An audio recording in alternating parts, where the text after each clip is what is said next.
Greetings and salutations, everybody. Welcome back to episode 116 of the Snarp Fangle Podcast. I'm your host, Jake Metzger, and today I'm joined by my fedora-wearing co-host, roommate, friend, and Linux fedora hat-wearing man. Well, he's not a red hat, he's not a white hat. Is he a black hat? I don't know. But he's here today, and his name is David Reed. Yo. How you doing, David? Not too bad. Other than being really congested, I'm doing all right. Doing all right. Yeah, whatever that word was. Doing all right, you know.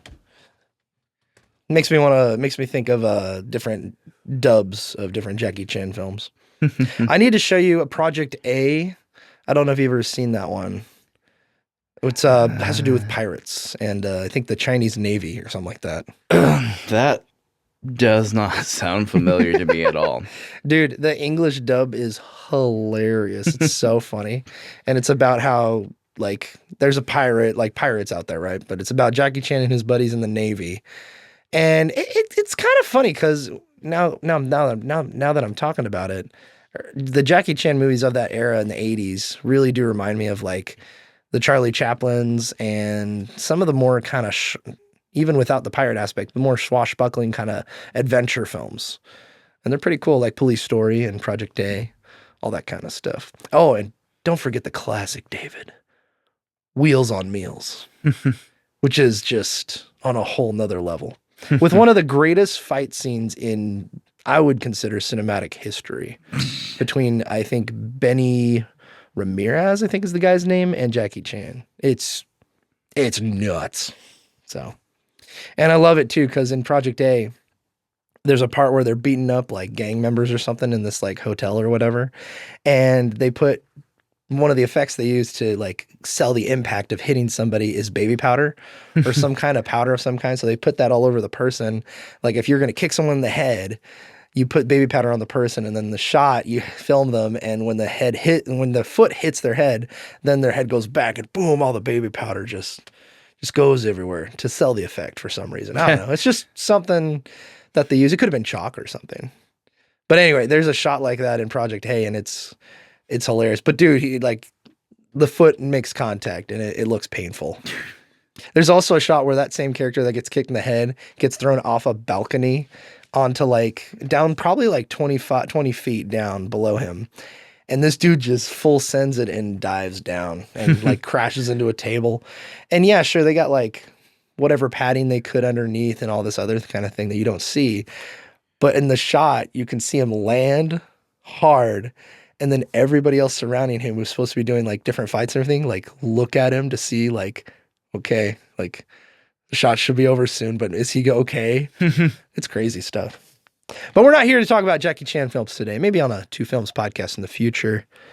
But today, David, let's go ahead and talk about what you and me have been experiencing recently, mostly you, and our journey right now with open source computers, but most importantly, Linux.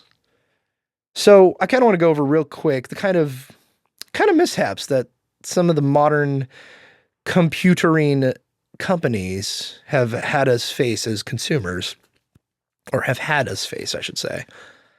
And those issues are many of things, but let's just say it's Windows. It's Windows 11, Windows 10, and the kind of tomfoolery that these companies just, like Microsoft, keep shoving into our faces issues and problems and glitches from in all different forms when dealing with this GUI interface, this graphical interface of Windows. It gets bad. It gets really bad. I mean, don't even mention Adobe. I'm not even going to mention Adobe, but that's also another aspect too.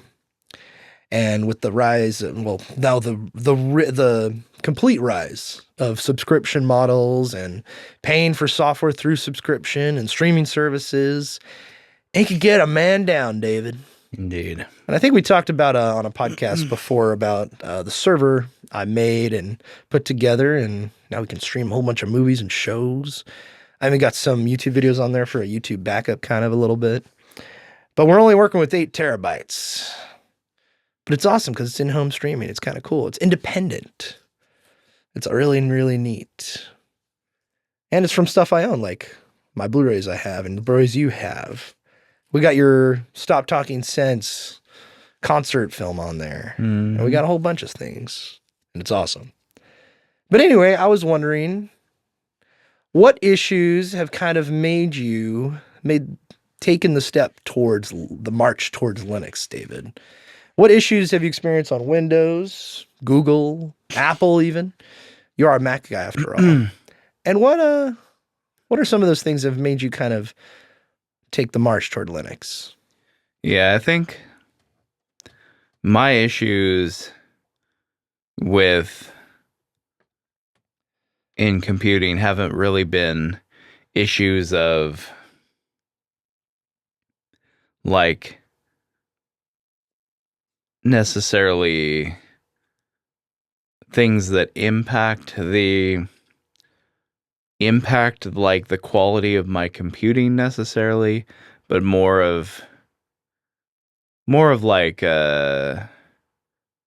just I see this all these big tech companies sort of moving to close in on the consumer, to lock them down into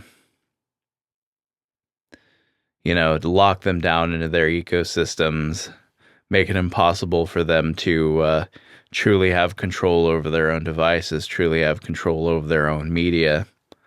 And yeah, Linux as a whole kind of stands in opposition to that. So that made me really interested in it. And yeah, I finally got around to trying it out. Yeah, there's some interesting things here to kind of go over, but I kind of want to start it with kind of the early experience that I've had in technology, just to see how far we've come. Like we've had a Windows growing up. I think we had a Windows 95 computer in the house. I didn't really use that much, but then like we got a new computer and it had Windows XP, and there's so many cool things you could do on it from a child's perspective, we'll say. But looking back on it, there's a lot of things you can do with it as an adult as well, and a lot of awesome software that Microsoft offered and a lot of different companies as well. I mean, once we get to Windows Vista and 7, Vista was kind of the start of kind of the crapifying of Windows. Not the start of, I would say, but when I noticed the crapifying of Windows, my sisters got Windows Vista laptops, and they were slow as anything. And then Windows 7 came along, and it was far better in every way. And that was like, in a lot of people's opinion, the last great OS. You could probably even make an argument that Windows 10 has gotten really close to Windows 7, but maybe not quite. Windows 10 is pretty good now, but it's actually getting worse. Not just from the lack of support from Microsoft, but just all the bugs that seem to be added from update to update to update. And the reason why I'm kind of wanting to move to Linux is because I think it was about 10 or so years ago, Microsoft fired a whole QA team on Windows to have to do with Windows specifically. And basically what happened is they took a model of, having the QA team go through everything and pass it on to the users. So if there are mass issues with the OS, then users got to find it out, and Microsoft will track the issues through reports, through monitoring your computer, all your keystrokes, your clicks, everything. The mass surveillance machine that is Windows 10, even in Windows 8 as well. And that way they'll take this high machine learning aspect of you getting glitches from what they did, and then they fix it in the next update or something like that. And I find that so scummy because they fired the whole QA team, and this isn't based on a whole lot of facts. This is just the facts I remember. I'm sure they have some form of QA now with Windows, but I remember 10 years ago, they fired that whole team in the Windows 10 days. And then basically every user became a QA tester. And this mass surveillance of your local machine, recording every keystroke, process, behavior on your machine, was used to help the team learn how to fix more things. So it's kind of nefarious in a lot of ways. And it was a cost-saving measure. But as a result, the experience got worse and worse and worse for the user. And I know it sounds a little mundane as I'm describing this, but we're getting the context of why we're moving away from Windows. Now, Windows has got to the point where it's almost to the point of breaking your insanity. Personally, for me, I work in a job where people come to me, and it's not officially IT in quotes, but it's to help people learn how to use computers. Any issue they have figuring out Windows 11, they come to me, or a Mac OS or what have you. I'll have an issue where somebody has an old version of a MacBook they bought, but it's before the M1 chips, for example. And they can't install Office because Office doesn't support the old chips anymore. So I had to go Google around and find an old install of Office from like 2019, and it worked. So that person can get Office and log into their account, and it worked just fine. And it didn't cost me anything. And then I'll have somebody come here. I'm helping them with like their tech homework. And I keep pressing the damn Copilot button, David. And it's so annoying. And then different Windows, other things. I get a new Thunderbolt DisplayPort manager. Basically, you plug your USB-C cable in there, and boom, your laptop goes to all the monitors or what have you. But the new Thunderbolt 4 is incompatible with Thunderbolt 3, and it's a specific Windows problem. So my Thunderbolt 3 laptop here doesn't have the bandwidth to transfer it over to Thunderbolt 4, even though it's the same two monitors. Same monitors, same cables, just different middleman. So that kind of thing. And this is Windows 10. So it's like all these issues start piling up. And then I plug in the new adapter and the old adapter to my Steam Deck, which is running SteamOS, which is based on Arch, I believe. Yeah. Yeah. Arch Linux. And it just works. And it was a breath of fresh air. I'm like, what? Like I had my Steam Deck, plugged the USB-C cable in it. It was charging the Steam Deck, and it was displaying my display. And it was such a breath of fresh air when I did that a few years ago. I was like, this is awesome. All my peripherals just work. This is so weird. And so it made me think about my first experience with Linux, which is where we'll go to next year, David. Where my first experience with Linux was I had an old laptop and I installed Linux Mint on it. And it was working, and I'm like, oh, this is kind of interesting. It's a little faster than Windows 7 that was on this laptop. I tried to install LibreOffice, and I think it worked. I don't remember because I kind of gave up after some kind of error happened, and then I was kind of out. I bounced off Linux. So that was my last experience with Linux, and then we fast forward to the Steam Deck. Yeah. So what was your first experience, David, with Linux? So my first experience with Linux was a few years ago. Like I knew of Linux for a while. I knew what it was, but I wasn't really interested in it at all because I just wasn't like I liked tech, but I wasn't all that deep into tech. And then a few years ago, about 2021, I want to say, I bought a MacBook because, I'd been an iPhone user for a while at that point. And so I was like, I wanted to get myself a laptop and like a MacBook, just like the Apple Silicon was pretty new at the time. So I bought, which was at the time the latest chip, the M1 Pro. And I bought a M1 Pro laptop, and I really, really enjoyed it. As like everybody talks about the Apple ecosystem, the walled garden. And it's one of those things where it's like,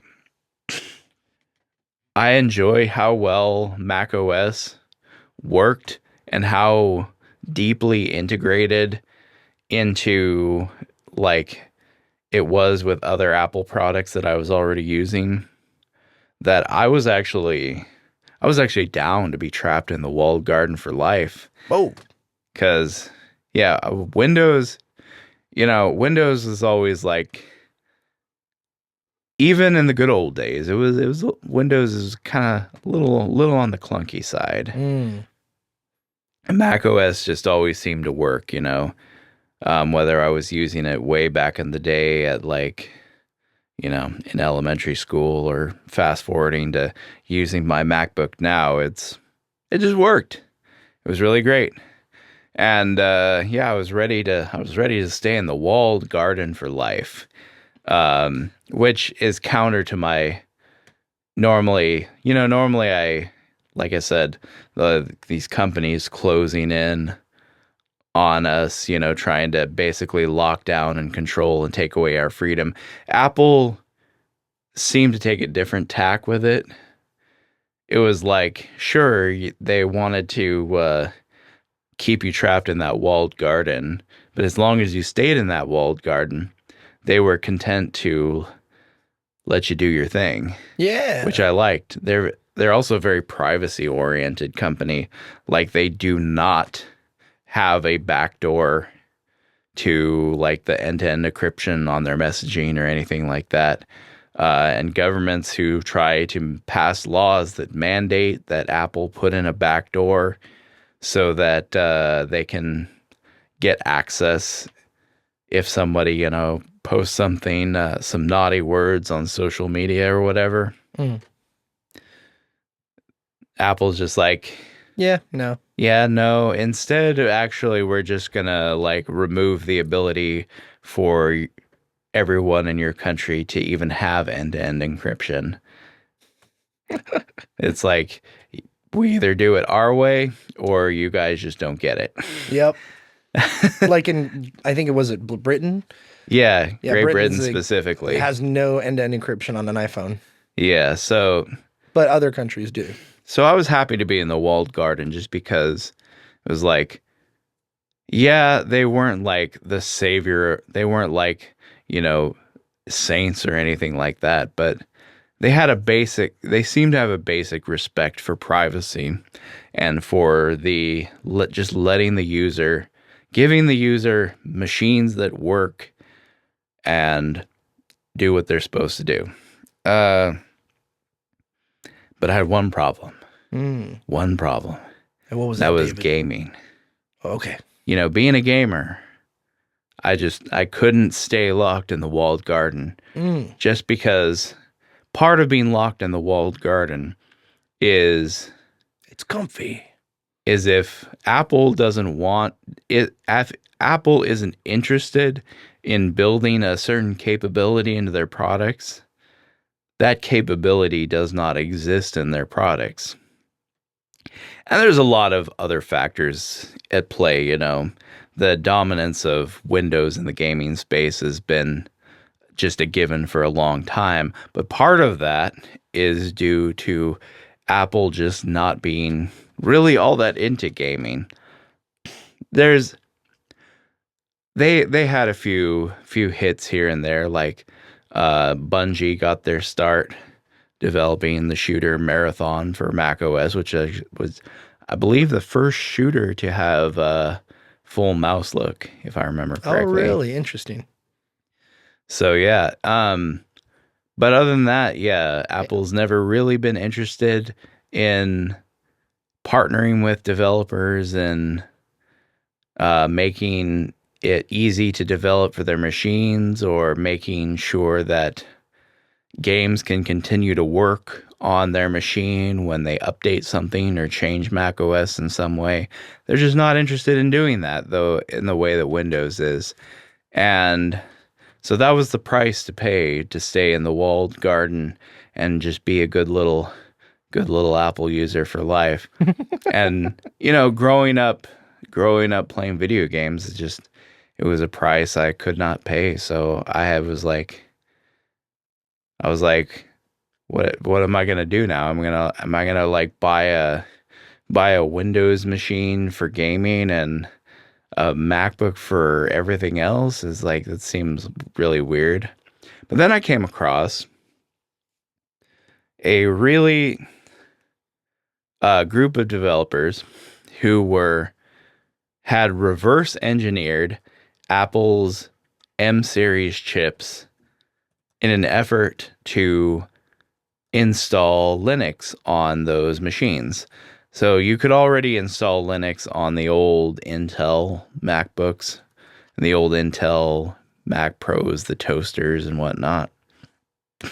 The trash cans. Yeah, the trash cans. I love the trash can. Yeah. Dude, when you got your MacBook, I was seriously considering going on eBay. And I went on eBay several times to buy the trash can Mac from 2013 because I just love the look of it. There's not a whole lot you can do with it besides maybe web browsing, maybe light video editing and image editing as well. But man, it looks cool and it's so tiny and it's so awesome and it's awesome, dude. Anyway, keep going. Yeah. Sorry. So, yeah, you could already put Linux on the old Intel-based Macs, but... all right, I'm going to buy one then. No, I'm joking. Keep going. But yeah, there was a problem because Apple's new MacBooks were based on ARM hardware, on like architecture, and just most operating systems are not designed to work on that sort of architecture. So basically, you had a really passionate, driven group of modders who essentially, with no support from Apple whatsoever, reverse engineered the hardware, figured out how to make Linux talk to Apple's M series chips. And not only that, they figured out how to run a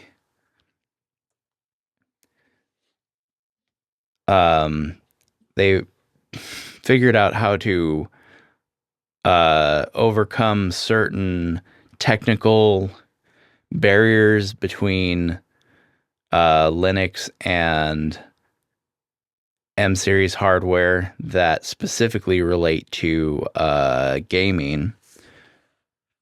So there's something in computing that I don't fully understand because I haven't looked into that all that deeply, but it's called page size. You were talking about the MacBook, or we're talking about Steam? We're talking about Linux and Mac OS right now. Okay, gotcha. So Mac OS has the ability to run different page sizes. Linux does not. It's locked at, I think, 4K pages. I don't know what that means, but that's a function of the architecture.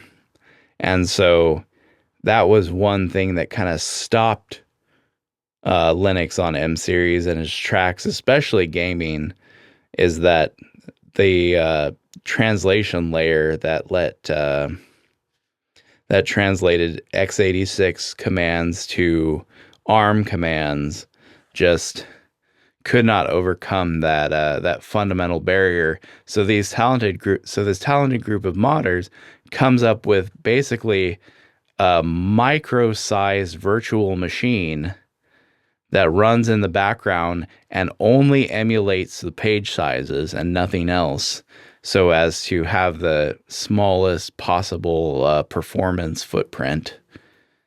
And they built that into their Linux distribution and basically shipped it with the ability to install the Windows version of Steam and play Windows games right out of the box. Dang. Which was not possible on any machine, like on any ARM hardware at all at that point. Like Valve had obviously done the work with Proton, but that only overcame the Windows to Linux barrier. That didn't overcome the x86 to ARM barrier. And then you had Crossover, who had developed software that could play Windows games, but this was a very, very expensive paid service that Um, it's basically its only function was to you're essentially paying a subscription to Crossover to be able to play Windows games on your MacBook, and who knows how they would all run, and obviously, yeah, and from what I understand, Crossover works pretty well, but there's just certain games it can't run, and it's a paid for product. Like, you got to shell out money if you're interested in doing that. But this was a group of modders who had basically shipped a Linux distribution completely free, completely open source, with the ability to do that right out of the box. And I was very intrigued by that, because it basically, like, I could still use my same laptop, but I could have a space on there, to boot into Linux for gaming. And I was like, yeah, I could do that. So I had never, ever, ever tried to install any operating system on any computer before that. So, but I don't think I ever even used the terminal at all before that. Like, I was strictly PowerShell, a GUI man. Or command line. None of that, huh? Yeah, none of that at all. Dang. Yeah, I didn't grow up. Yeah, because I never grew up PC gaming, so I never used DOS at all. Yeah, I was always a console gamer when I was really little, so I'd never used DOS or anything. So yeah, I was completely out of my depth, but it was like the allure of being able to game on my MacBook, and to be able to extend that middle finger to Apple. But yeah, and I got it on there. It booted up, but it was a very immature software. It was full of bugs. And also, I might have done something wrong too. I honestly don't know, because I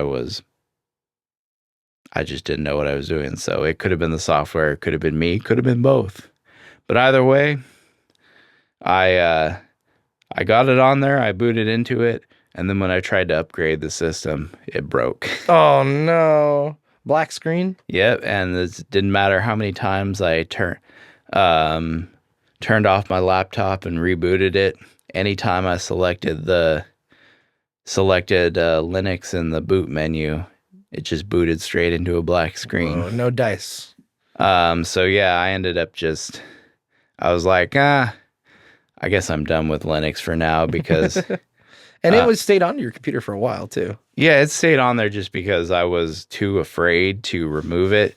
Because Don't want to break the MacBook. yeah, one thing about MacBooks is macOS works great, but it has certain quirks. One of those quirks is the fact that the GUI disk utility application Oh yeah, it sucks. does not work properly.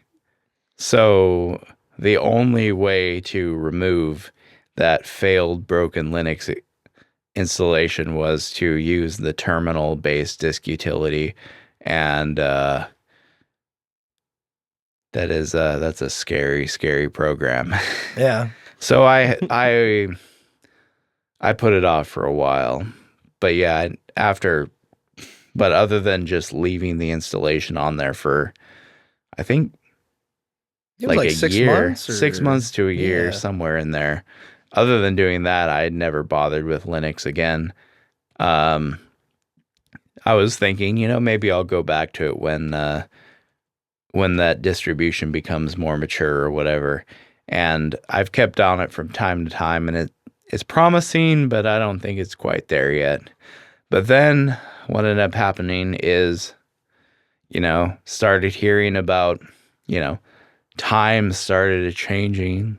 The walls started closing in, whether you were in Apple's camp or Microsoft's camp. Mm-hmm. It's these big giant tech companies were slowly starting to close off user freedom, and Valve stepped in as like basically the only for-profit company who seemed to give a damn about the average consumer and what they wanted. And they were, they had already released the Steam Deck, and then they announced the Steam Machine, that they were basically going to give gamers the experience that they've been craving, for the freedom to do what they wanted with their own machines, however they wanted to.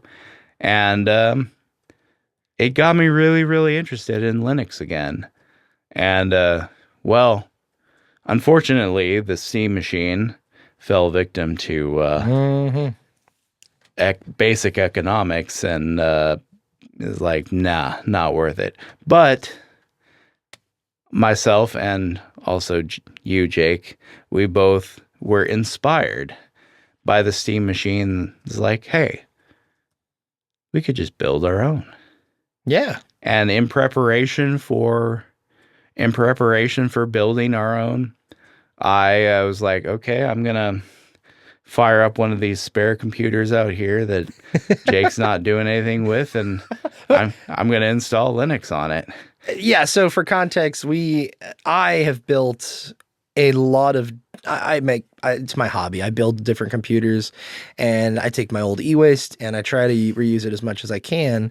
And one of those ways I did that was after I upgraded my system to a 2080 Super for like $220, by the way, like 3 years ago, which is actually still the same price it is right now, which is the only graphic card that has stayed the same price.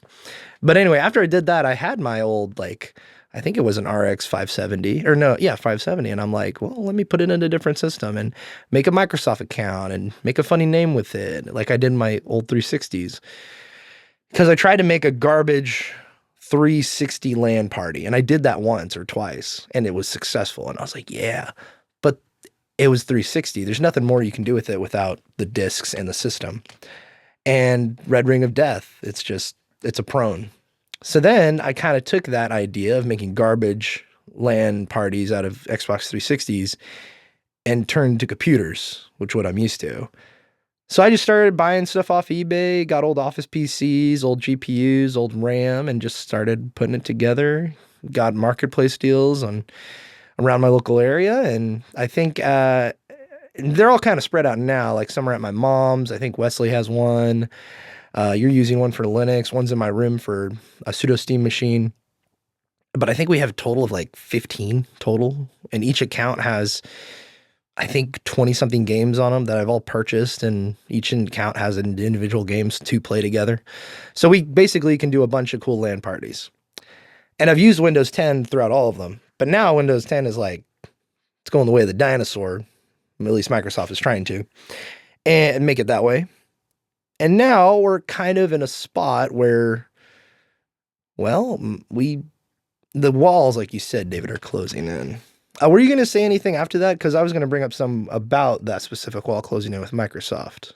Yeah, I was just going to kind of finish it off with, so in preparation for trying to figure out how we're going to make this new Steam machine, I basically took it upon myself to figure out how to do Linux right. And so I was like, hey, Jake, can I use one of these old computers that you're not necessarily doing anything with? And he's like, sure. And so I... not knowing of what lied ahead of that sure. And so I just wiped the drive and started over with CachyOS, a gaming-focused spin off of Arch Linux. And this was only a couple weeks ago. Yeah, it hasn't been that long. Yeah, it hasn't been that long. And like just being a lot more, I guess, in tune with the concepts I needed to grasp in order to get Linux and the installation process and all that. And just also CachyOS being, a very well put together spin of a very mature, long-standing Linux distribution. It works so much better than I ever thought it would. And I was like, wow, like this is the power of open source software. Like completely free, no profit motive from anyone who's worked on it, just all for the love of contributing to the computing community, basically. And it works so well, and you can do so much on it, especially with gaming.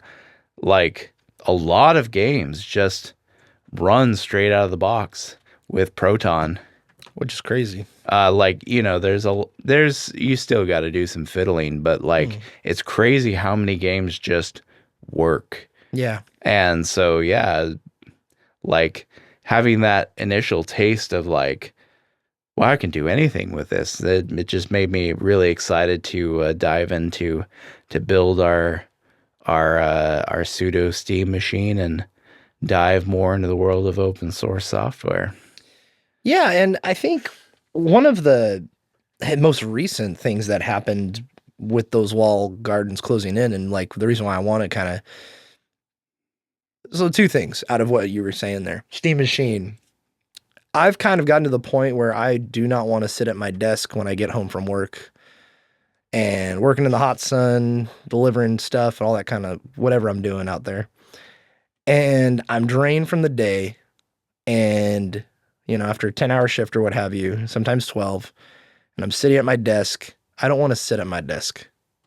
Even when I'm working at my other job and I'm at the desk, I don't want to go home and sit at my desk, even though I love my gaming computer.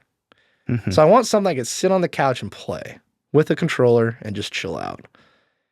And I'll tell you what, man, we'll get to it in a little bit, but the experience of doing this today with the Steam Machine we built together, and then the other LAN computer I threw in my room and now has Bazite on it, has been like, it just works. And I've been so impressed, and just, I look forward now to gaming instead of, oh man, I'm so tired, I don't even want to do anything. But now I look forward to gaming, and now it's getting me back into gaming, which is so cool.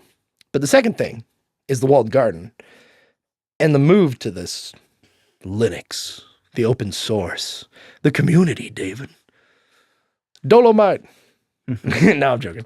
I was going to say the quote from that. But anyway, so the thing with Microsoft right now, so we mentioned how Apple kind of, they play ball where they need to. But they're going to keep their encryption the way they want it. But they're not impervious to it. And no company is really. But Microsoft, on the other hand, like, for example, there was, I believe, a shooter or a bomb threat somewhere on the West Coast here. I believe like San Francisco area. This was like 12, 14 years ago. And the guy had an iPhone, and the FBI went to Apple and they said, hey, we need you to unlock the phone. And they said, we refuse to do it. And the FBI couldn't make them, no matter what they did. Now, throughout the years, listening to different security podcasts and tech podcasts and reading different news articles, I'm pretty sure the FBI has some kind of hole or some kind of thing in some form in some Apple software. I don't know the specifics. I don't know if it's the messaging. I don't know if it's even Mac OS. But I would imagine, after it's been this long, that there is some form of access. But who knows? I could be totally wrong. I don't know for sure is basically what I'm saying. But for Microsoft, they're very willing to play ball in every way they can. And the FBI most recently, let me just double check to make sure this is the FBI. Yes. So they were arresting this guy named Peter Stokes, who was the cyber criminal. And they were tracking him through 3 different VPNs, and they wanted to catch him. They're like, all right, let's get this guy. And they couldn't reroute past certain VPNs because the FBI also has some backdoors and some VPNs out there. It's not that hard to get those companies to comply. So be careful where you spend money in your VPNs. But there was one VPN, I don't know which one it was, but they couldn't get through it. So they went to Microsoft and they said, hey, what can you do for us? Microsoft then revealed to them, and then the world as a result, something called a GDID, a global device identifier, which basically it's listed here. Let me go ahead and read this here from this article from allaboutcookies.org. It is an identifier tied to your Windows hardware assigned when Windows is set up with a Microsoft account. And this is a quote from a 39-page federal complaint filed. And it says this: a global device identifier in the Windows ecosystem is a persistent device-level identifier designed to uniquely identify an installation of a Windows operating system on a device. I'm going to pause there. Basically, it's a serial code. Either a physical device, mobile phone or laptop, or virtual machine across certain Microsoft services and scenarios. Basically, there's a certain ID that Microsoft specifically ties when you sign in with a Microsoft account, which is why the push for local accounts is so big. Now, every installation of Windows 11, when you go to Best Buy or Walmart or Costco or Sam's Club, what have you, and you buy a laptop, you buy a computer, and you have Windows 11 on there, it will not let you continue without making an account. Microsoft, Xbox account, what have you. When you do that, this identifier is created, and Microsoft has access to every single computer, and they can track each hardware device individually. They can also identify up to, I believe, it's up to every Windows system, Windows 11 system specifically, which is now at 1.6 billion devices. So at this point, Microsoft has access to all this, and they have made the move to willingly give the FBI the identifier code to get this hacker. Now, this guy was a criminal? Sure, that's great. But we are not in a perfect world. What if somebody gets framed? What if mistakes are made? What if somebody is wrongly accused and the FBI wants to investigate them, or some nasty business politically is happening? Microsoft can willingly, and has shown to willingly, given the GDID to the FBI. And this is not the first time this has happened. This ain't new business. Multiple tech companies like Google, Apple, Microsoft, all these folks have done this before in the past. But this is specifically with Windows 11 now. And this is the discovery of us finding out that each Windows installation has a specific ID. Now, as I heard it explained to me, if you reinstall Windows, it takes away the identifier. If you go into a local account, it won't tie it to you. Microsoft can't do that. But if you sign back into the account that you have, like say my Outlook account or my Xbox account or whatever, Hotmail, it then reactivates that identifier. So Microsoft can have that. So Microsoft gave it to the FBI. They tracked down the dude. They arrested him and got access to all this stuff. So that's kind of the thing, why, another reason in the many reasons to move off of Windows and all this kind of stuff. And it's not, of course, to be a criminal, but it's so that there's freedom of choice, and there's freedom in general. I'm a very freedom-minded individual living in America here. Yeah. And yeah, you know what? I've lived in walled gardens before, David. And you know what? They are comfy. But you know what? People could probably take that analogy and apply it to sin, and you're like, you hold the key to escape your cage. And I feel like you busted out of the cage at Mac OS. But to be clear, what you use, in my opinion, is what you use. And I mean, there's a ton of audio software and material and plugins that you can access, specifically creating music, which is pretty much exclusive to Mac OS at this point. And there's so many awesome things that are exclusive to Mac OS in that nature that has its benefits to stay on that platform, as well as all the Adobe products just work, not fluidly, but they do work fine on Mac OS compared to Windows. Yeah, and that's too. I haven't necessarily broken out of the walled garden because, I still got my iPhone and I still use my MacBook. You don't want to install Graphene OS on a random Android phone, man? And it's just like, I use my Apple products are basically for doing work.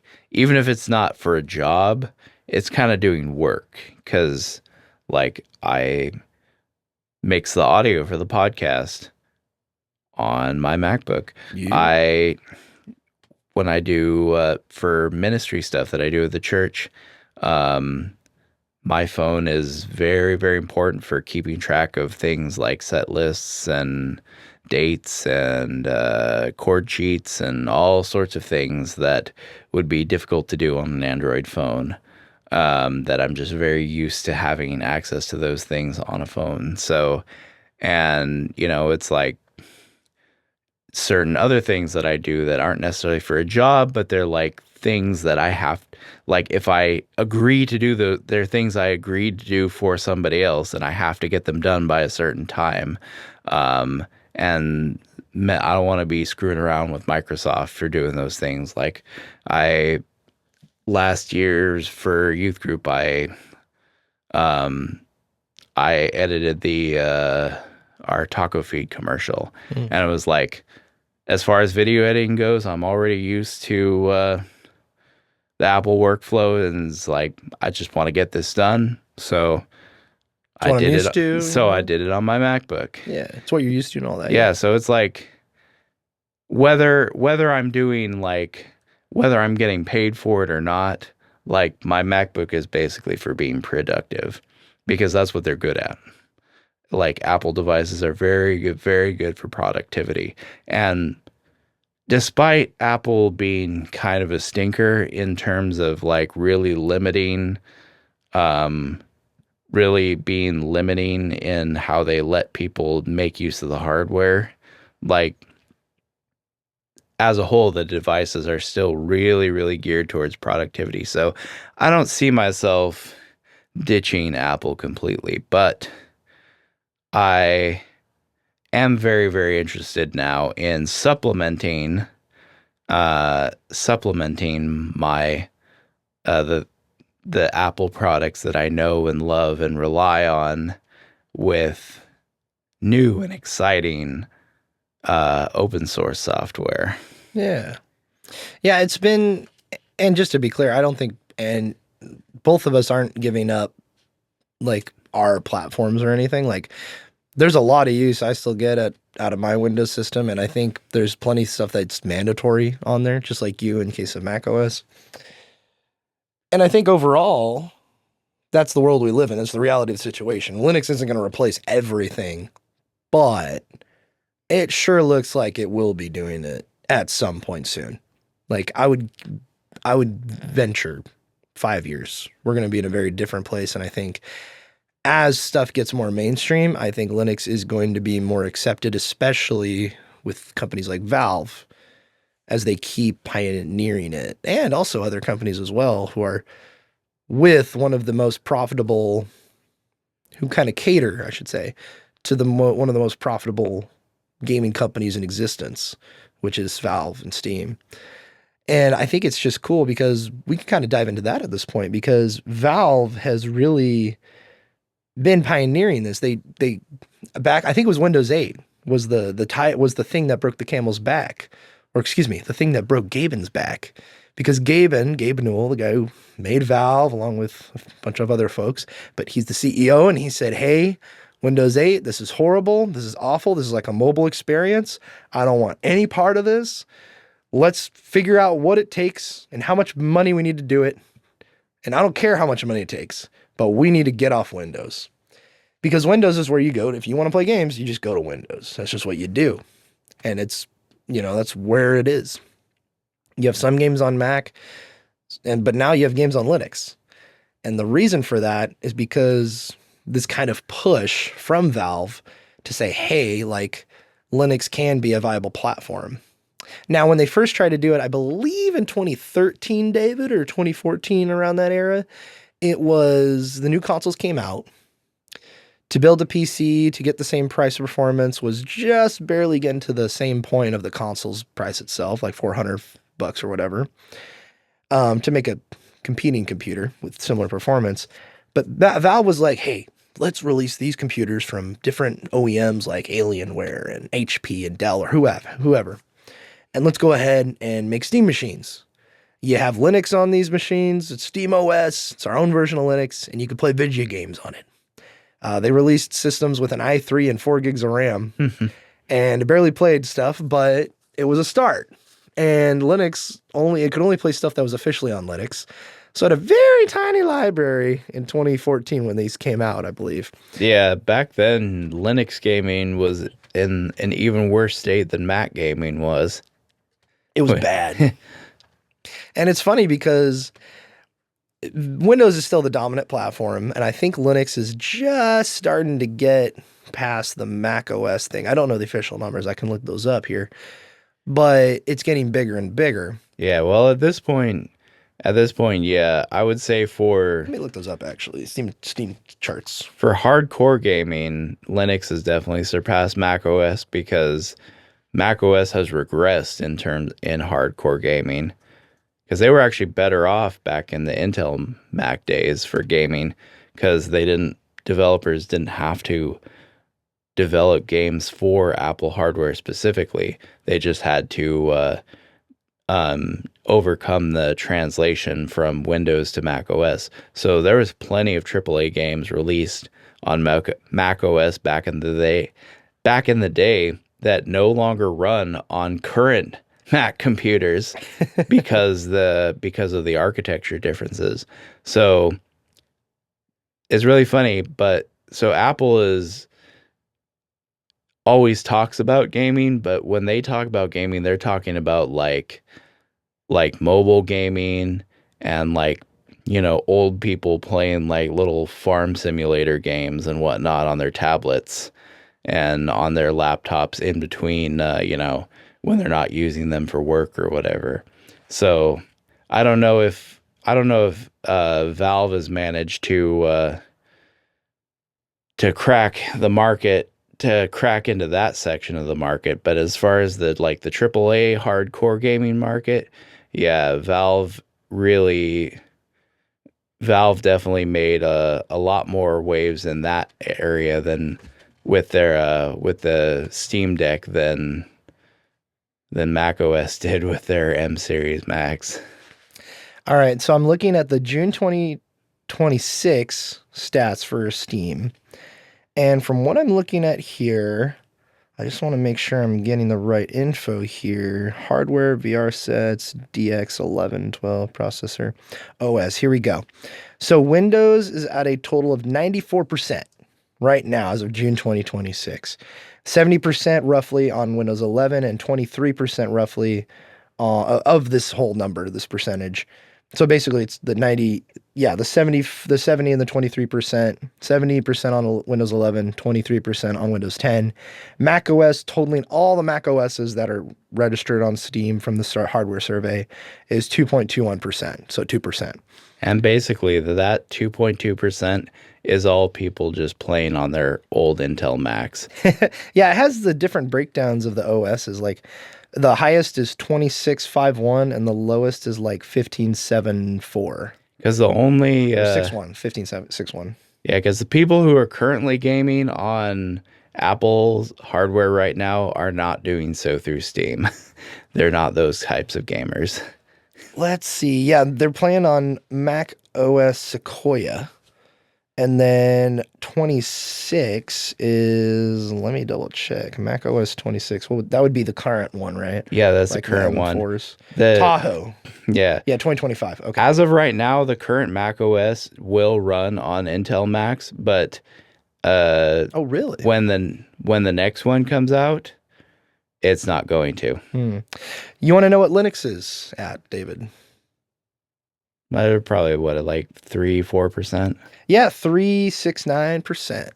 Yeah, 3.69. So it's higher than Mac, and it's tiny, very minuscule. Well, that's for Steam gaming. Yeah, this is Steam gaming specifically. Yeah. So honestly, and this is spread out through all the Steam OSs and Linux Mint and Bazzite and Ubuntu and Fedora and all that kind of stuff. Yeah, a lot of that probably has to do with the Steam Deck. Yeah, I would imagine a large chunk of those numbers are the Steam Deck, because before Valve released the Steam Deck, it was like Linux gaming was just not a serious thing, and then Valve put in the work. They managed to develop Wine into something that could be used much more effectively and much more consistently and in a much more user-friendly way to translate the Windows commands into the Windows system calls into Linux calls, and they managed to package the right hardware components at the right price to create a product that whose niche was not being filled in the market at that time. And I don't know if the Steam Deck was like a runaway success, but it definitely created a shift in the industry. I believe the last I checked, a couple years ago, it was at like 3 million, but I think currently, I think it's just from collecting different numbers and Alinea Analytics and all these kind of things. I believe the Steam Deck is sitting somewhere around 6 to like 7 or 8 million units, I believe. Steam Machine just came out, but I remember about 10 years ago seeing some of these hardware surveys, and Linux was at like 1.2%. Like it was small. And it's normal and totally fine that Windows is the biggest one. That makes total sense. It's on like we said, like a billion plus devices. But the fact that Steam or Linux, I should say, is rising further and further is really awesome to see, because that means more people have freedom to install something where they don't have a corporate overlord, tech overlord watching their every move and every keystroke. Because I'll bet you 100%, even though Windows is known for doing that, Mac and Apple in general do track all that stuff too. And they do sell that data. And Microsoft, I mean, that's how a lot of these companies have become hundreds of billions to trillion-dollar companies, is by selling your information, by selling hardware, by selling software. Yeah, that's the thing is like, it's one aspect of their revenue. yeah, big tech companies for the most part aren't interested in selling you hardware necessarily. They're more interested in getting you to sign over your data so that they can sell it to marketers, basically.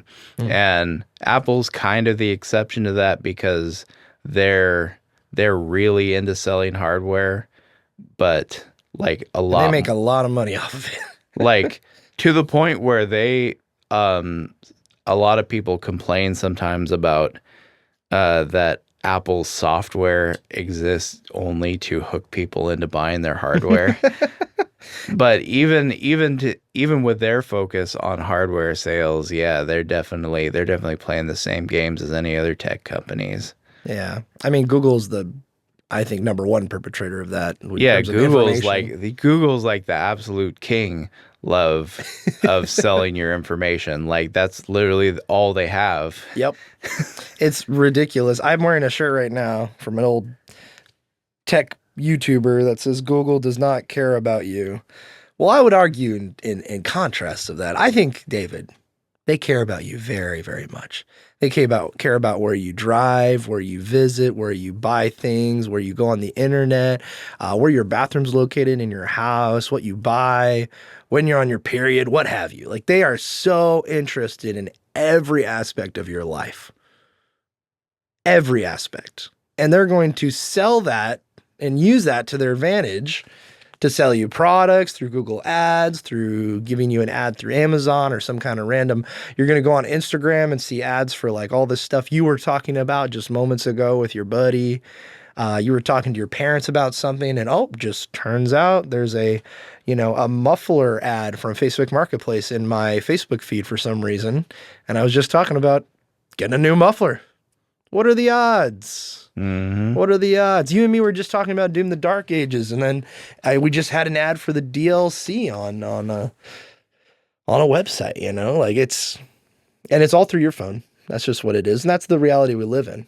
Yeah. With Linux, on the other hand, and installing it on your own computers, you have none of that.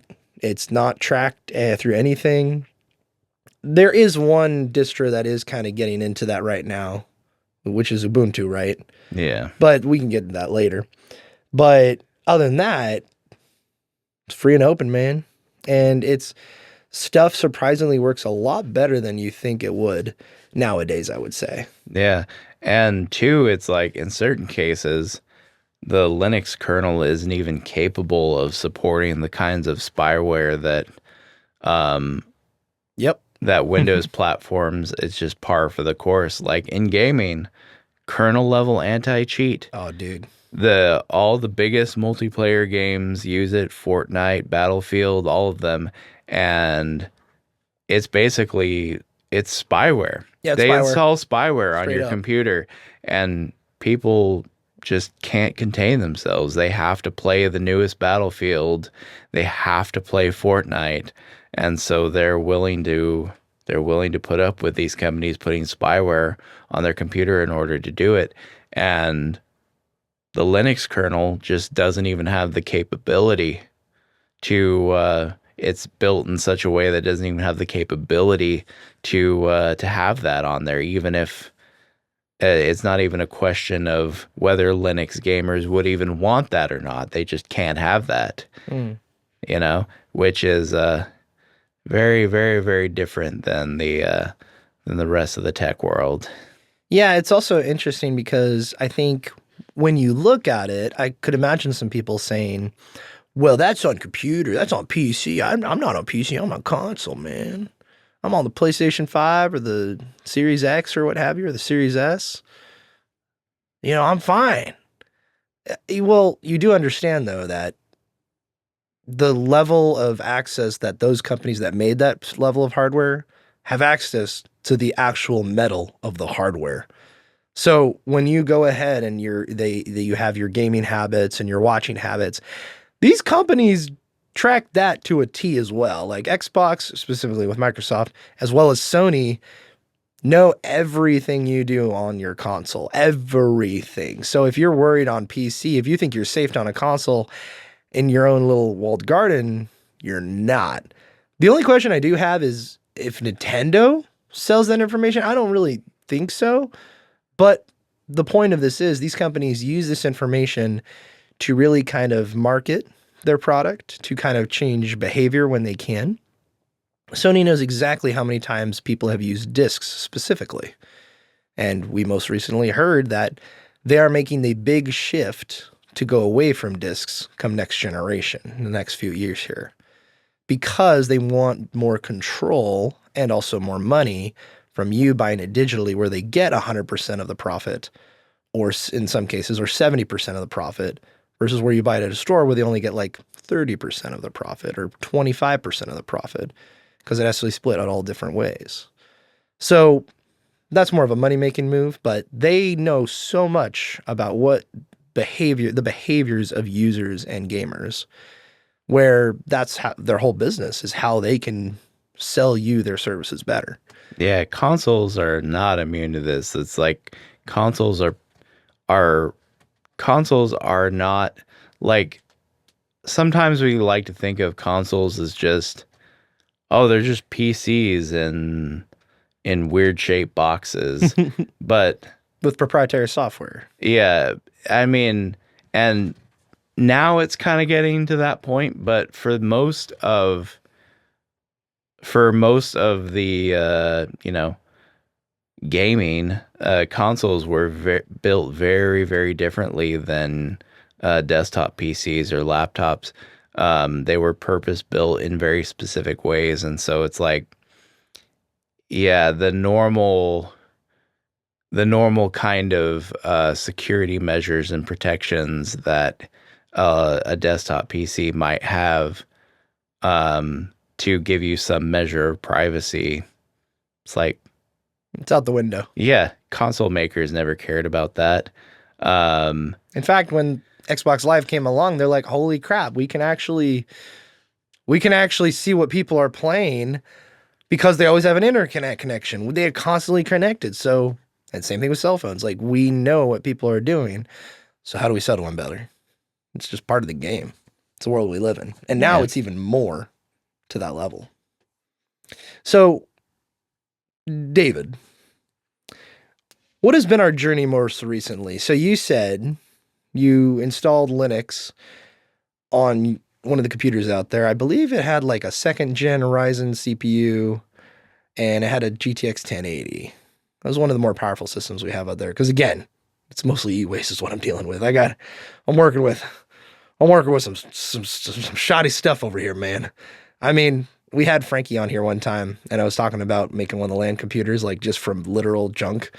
And I think I had like 18 gigs of RAM in one, with a really, really old AMD like Phenom CPU.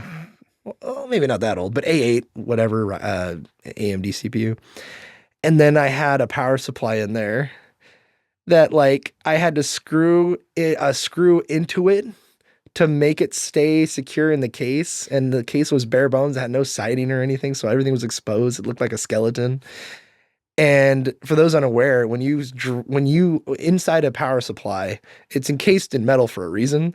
So like the capacitors can't touch you because if those capacitors that hold lots of wattage and power and amperage touch you, you could die from touching because of electrical surge, even if it's like unplugged. Like it's very dangerous. So I like screwed a metal screw into the power supply through layers of metal to keep it intact. Highly not recommended, by the way, because there was no screw holes that I could screw it into. So I had to literally find like wood screws to screw it into, which is super ghetto. So don't do that. But anyway, that's the e-waste experience. David, you had much more, one of the nicer systems.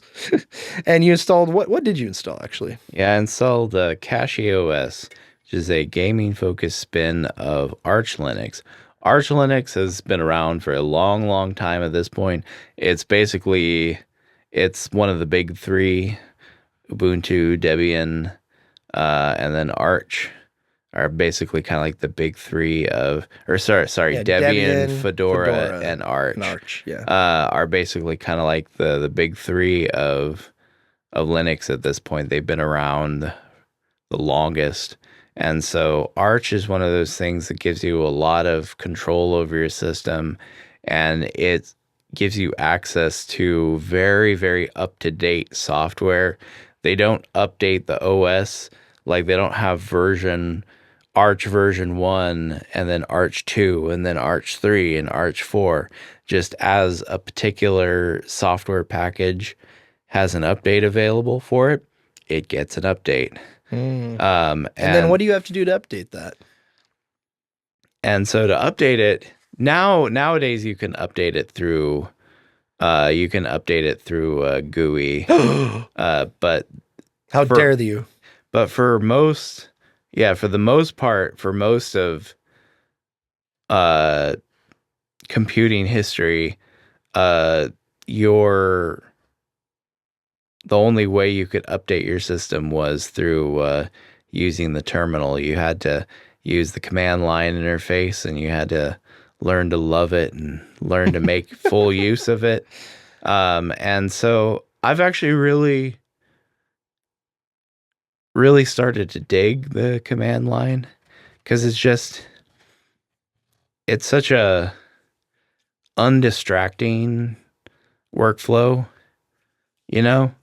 I've got it set up in there so it's uses I'm still using the same desktop environment that's on SteamOS, KDE Plasma. It's Windows-esque. Not quite like Windows, but it's close enough to Windows that a Windows user could easily learn how to use it. But it allows you a lot of customization. And so somebody made a script for it that basically completely rewrites how the window management works, and it turns it into a tiling window manager. Oh, whoa. And so basically I have it set up, even though it's still KDE Plasma, I have it set up as a tiling window manager, and I can I can look up what I need to look up, whatever command or whatever, and then I can press my keyboard shortcut, and it automatically brings up a terminal and splits the screen in half, so I can see my reference material in the browser on one side and what I'm working on in the other. No mouse movement, no dragging windows around, no hunting through windows to try and find which one you were trying to move a window out of a way so you can like see it and also one part of another window that's buried underneath it. None of that. I just got my terminal on one side and whatever reference because I'm still a noob at this. I don't have all the commands memorized by any stretch of the imagination, except for those super basic ones. So if I want to do anything, I gotta have a browser reference for what I need to type in, and then I just have my Linux terminal on the other side, and I'm blah, blah, blah, blah, blah, typing away. It's very, just a very pure, undistracted workflow that just it feels good to do. You know, because the struggles of like, having got a web page open, and then you've got some other program open, and then you've got File Explorer open on top of that, and you're trying to use all three of those at the same time, and you're like moving windows out the way and moving windows on top of other windows just so you can get to various points in each window to coordinate them somehow, and it can be messy. Yeah, I mean, an average workflow on, like, I have 2 monitors. I'll have maybe File Explorer, right? This will be on Windows 10. File Explorer on one corner, Spotify maybe on the other, maybe a note-taking app, running vertical and covering half the monitor. And then my browser's maybe full screen on my main monitor with other stuff maybe arranged, and I maybe have some other stuff going in the background. I mean, it could get really messy really fast. And I'm a noob to Linux too, very newbie as well. You've learned a lot actually, David. I was kind of worried when I said sure to you installing that on Eternal Kong out there, as that computer's called, because I didn't know that sure would turn you into this, because you're now a Fedora wearing Arch utilization user here. And with you being a contrarian by nature, I shouldn't be surprised that you're such a Linux fan. Let's be real here. I mean, I'm going to be perfectly honest. But it suits you well, my dear sir. And it seems like you've opened my eyes to a lot of cool things that can be done on it. And we're still exploring it too. I mean, we'll get to our Steam Machine out there in just a bit. But the fact that, and I could probably figure out some kind of flavor of Linux to do exactly what I was describing on Windows 10. Sure, absolutely. You're a slave to what you're used to. Habit is of a iron shirt, as my grandmother always said. And to learn something new, to learn Linux, has kind of going back to computer classes, whether you were taking them in like high school back in the day or taking them in college like I did. So it's really cool because it's like learning a bunch of new stuff. And I do this stuff, troubleshooting Windows stuff for a living, and it's kind of nice to have the freedom. I haven't made the switch to Linux, but my experience as of right now, David, has been like the Steam Deck. That was my first like eye-opening experience. I'm like, wait, there's this portable handheld, which is cool and affordable. At least it was at the time. And I can just run pretty much most, if not all, well, not all, but most of my Steam library on here. And it's not even running Windows. And they're like, yeah, go for it. So I log into Steam. I started downloading some games, and I can play Batman Arkham City with 0 issues. I can run Indiana Jones and the Emperor's Tomb, an old original Xbox title, with very little issues. I can run old Lego games. I can play, Horizon Zero Dawn if I wanted to. I could finally go through some of the backlog, that's one of the games that's in my backlog I would like to get through. And then taking the Steam Deck to work a couple years ago when I had it in my backpack, but I forgot my laptop. And I'm like, shit, what am I going to do? But I had a Thunderbolt connector to go to my monitor. So I'm like, oh, USB-C? Let me hook it up to my Steam Deck. I hook it in, switch to desktop, and boom, I have a desktop that fully scaled automatically to the monitors, 1080 in HD. And I now have the opportunity to explore. And I learned how you can get certain web apps on Linux. So I can go to a web browser, copy the link, used an app in SteamOS to turn it into an app image, and use that and put that on my taskbar at the bottom. And I click on the icon, and boom, it automatically pulls it up in its own window that I can use like its own app. Now I have Canva down there in SteamOS that I can use and access. It's awesome. Same thing with Google Docs or Microsoft Word online. I can also install LibreOffice if I wanted a local word processor, and it all just works pretty okay. Now there's some issues, but it's if you really want to dive deep and go advanced. But if I'm just a user that's going to Costco to buy a laptop to use mainly just my web browser, like it's literally all I'm using, maybe besides that, maybe some Zoom, maybe some Microsoft, definitely Microsoft Word, I can get all that same experience on something like Linux Mint.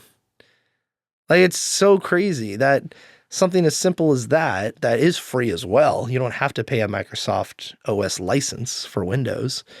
It's free. Now, technically, you can use Windows for free if you're savvy. You'll just have a watermark. But to have the freedom, David, it's so cool. And this ties too into like Linux distributions at this point have been slowly built up to just allow the user the freedom to do with their device as they please. It's like, a lot of people, myself included, when you're doing stuff on a computer, you got to open a lot of different things in web browsers. And, web browsers are kind of a pain in the butt because they take you out of whatever you were doing before. And it's like Windows and Mac, they don't care. But like on Linux, like you can literally turn whatever website you need into an app. And not only that, if you're using KDE Plasma as your desktop, or whatever. Yeah. There's plenty of desktop environments that allow you to do the same thing. Like on the Arch installation out there, I don't even have to touch my mouse or anything to open up a program. If I'm on my desktop, I literally just type the name of the app I want to open and hit enter, and it does it. And now, because Linux is freedom focused, is power to the user focused, I could even do that with websites. So I could make an app for Canva. I could make an app for Google Docs. And sitting down at my computer to edit a thumbnail, I don't have to touch my mouse at all. I don't have to open a browser at all. Canva, enter, boom, I'm there. Yeah, and you can also find alternatives to different forms of software. The main thing right now is stuff like Adobe and online video gaming, like you said, Battlefield, Fortnite, all that kind of stuff. That is absolutely not going to run on Linux right now. And that's kind of the outlier right now. Like there's so many things you can do on Linux if you really want to get into the nitty gritty, but you could also, like in my case, I took one of the systems out there. I believe it was Toads Rising. Yeah, I know some of these names are really ridiculous. That's the goal. But I took Toads Rising, which has my RX 570 in it from, I think it's a GPU from 2017 I bought for, I believe, this system in here in the studio that I had in here for a long time. And my first big GPU purchase when I was getting into PC gaming in the 20 teens was an R9 380. And then this was kind of the successor of that same line. And it had 8 gigs of VRAM, GDDR5 RAM, and I was very happy. That was my GPU for the longest time. I had it here in the studio, and then I moved it to my computer, and now it's in Toads Rising. And I'm like, well, I want something underneath the TV in my room to do SteamOS. This would be awesome, so I don't have to use my Steam Deck or whatever. And also, my Steam Deck has a broken bumper I need to fix, which is going to be more involved, so it's kind of sort of out of commission. So I want something to just play games on. And so against your best wishes, David, I installed Bazite. But again, this is the beauty of it because it's what I needed. And this like more than kind of accomplishes the need. So what I did was I installed Bazite on this old system, which was an old Office PC with, again, a power supply on the outside of the Office PC because a full ATX power supply wouldn't fit in this like Dell 340 or whatever Optiplex. And I used double-sided tape, and it's a rock solid like Harbor Freight double-sided tape. It's great. And I got an adapter. It works. It was a system I made, and I was very happy with it. I put it underneath my TV. I installed Bazite on it through lots of troubleshooting, but I figured it out. Disabling a couple things, and then I got it working, installed, and I signed into Steam, and now I'm good to go. I don't have to install drivers. I don't have to install any other software. Like, this is just going to be for me to install games through Steam. It's also the Steam Deck experience, so I can install stuff like EmuDeck and get emulators up and running if I really wanted to do it. But I haven't even done that. I just have been downloading games on Steam and just been running them. And the beautiful thing about it, David, is this. There's certain games out there on Windows. Let's say Indiana Jones and the Great Circle. Required ray tracing. You can't have a card that's, basically made before 2021 to play it, or 2020 for say. You got to have like a RTX 2000 series, or an RTX card, or an RX 6000 and up. Well, that's an RX 570. That's like 3 generations old to run that game. I, through Linux, can technically run that game. I've seen it online. People have taken that exact same GPU, put Linux on their system, and ran that game. Low resolution, it's not super good. You run it at like 720p, but it can run it. And that card isn't even ray trace capable. It's just using the raw raster performance of that card, from what I understand. I could be wrong. But it runs it on the card. What? What? What the what? So that's another example of how beautiful Linux is and how stuff just works. And also, not every multiplayer game doesn't run on Linux. You got a lot of indie games that just run on Linux that have versions of anti-cheat that aren't kernel level that work. One of them is one of the big ones, like Arc Raiders. That runs perfectly on Linux. You can run that just fine. Helldivers 2, same thing. There's tons of multiplayer games, specifically on Steam, that you can run and run really well on Linux. And you'll be fine. Even though Master Chief Collection, Helldivers 2, and other games have this anti-cheat, but you can still run them and work fine on Steam Deck and Bazite and what have you. But anyway, I think it's cool because this specific setup I have in my room, I turn it on, I hook up my Steam controller, and it just works. And I'm just so impressed. And yeah, I got to turn down the settings, but I only have a 1080p TV in there at this moment. And that's really all I need. And that hardware in there, it's a 6th gen i7 and an old office computer with 16 gigs of RAM and an RX 570. With this old hardware that's 10 plus years old, I'm living a pretty good life. There's a lot of games out there that you can run on not a lot of hardware. And that's been, I think, the real beauty of not only where we're at in terms of technology and PC performance, but also where we're at with Linux. And the last thing I'll say, Dave, and I'll hand it back over to you, is it doesn't take a lot to get you into PC gaming. I mean, you can look at some of the, you can go on Amazon right now and get Ryzen CPU mini computers that are $300 to $400 that have enough RAM and enough processing power in them, that have iGPUs, built-in GPUs in the processor and the CPU, that you can run Windows on it. You can run Fortnite on it. I mean, hell, Fortnite still runs on Nintendo Switch. Hardware that was released in 2017, but was created in 2015. So that sucker's old, but you can still run stuff on there like it. And right now, this is definitely the last thing I'll say, and then it's yours, David. But where we're at now in terms of the pricing of PC hardware, it's so expensive. It's so overdrawn. But the power of used and older hardware, and even new hardware, like I mentioned with those mini PCs, can get you in the door and get you started. Yeah. Oh, another aspect too of this whole thing is Linux, for most of its history, was not friendly to the casual user. Windows and Mac OS went all in on the GUI, and they attracted a lot of users who would never have used computers otherwise. But Linux, due to its niche nature, just kind of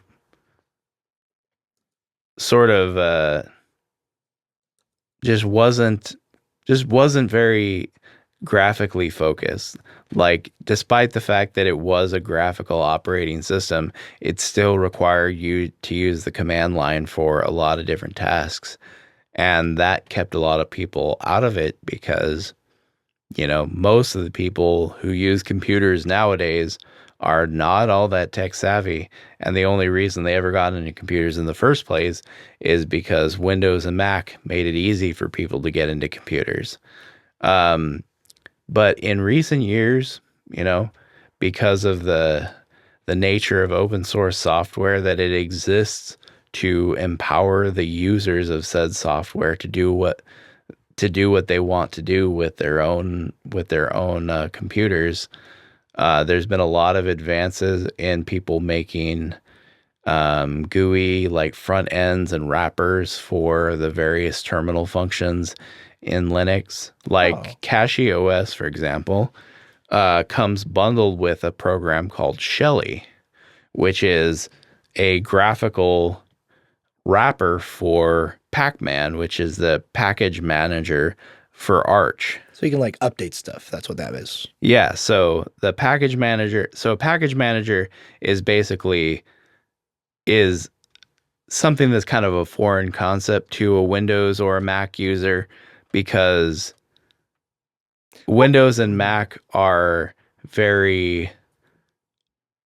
everything is all kind of unified. Every aspect of Windows, every aspect of Mac OS is purpose built by those companies to fit into the whole. And so developers of software for those systems have a much easier time packaging everything together into one little thing.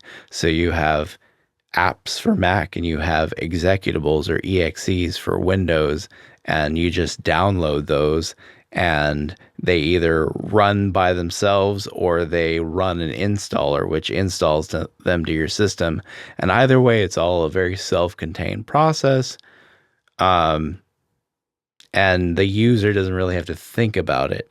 Linux is not like that. Linux is a modular operating system. Everything is individual software packages that are built on top of the kernel, which is kind of like the base of the operating system itself. And because Linux has always been very focused on letting users do what they want, a lot of Linux distributions come with only the bare minimum of packages needed to make the computer function, basically. And it's up to the user to figure out what packages they want to install to their system in order to flesh out the OS more fully. And because of that modular nature of the system, applications are actually separate from the dependencies that are required to run the applications. Whereas in Windows or Mac OS, they'd all be bundled together into one convenient file. And Being so the executable. Yeah, the executable. Okay. Because of the modular nature of Linux, applications and the dependencies that are required to run those applications are not always bundled together. And so what that requires is something called a package manager, software that basically contains a repository of various applications made by various different people. And you don't install software by downloading it off a website. You install software by going through your package manager, which figures out what dependencies you need in order to run the software that you want to install. And it does the work of packaging the application, those dependencies together so that your software can actually run. So say the kernel or whatever, it's in the repositories in this thing, right? The app says, I need this and this and this and this. So it goes into those repositories in the kernel and they're just there. Mm-hmm. Linux has always been built with a philosophy of less is more. So you think of the idea of Windows can feel very bloated, very slow, because just all the different things, all the different processes that the OS is doing at once, they all add up, they all stack up. Linux distributions are often built with a philosophy to remove as much bloat as possible. So part of that is dependencies aren't always needed to be downloaded with the application that you're trying to install to your computer. Sometimes you already have one or all of the dependencies for that particular software already on your system. And that's another function of the package manager. It figures out what dependencies are already installed on your system, which ones you need to get which ones need to be updated, and it figures all that out and installs the software on your computer.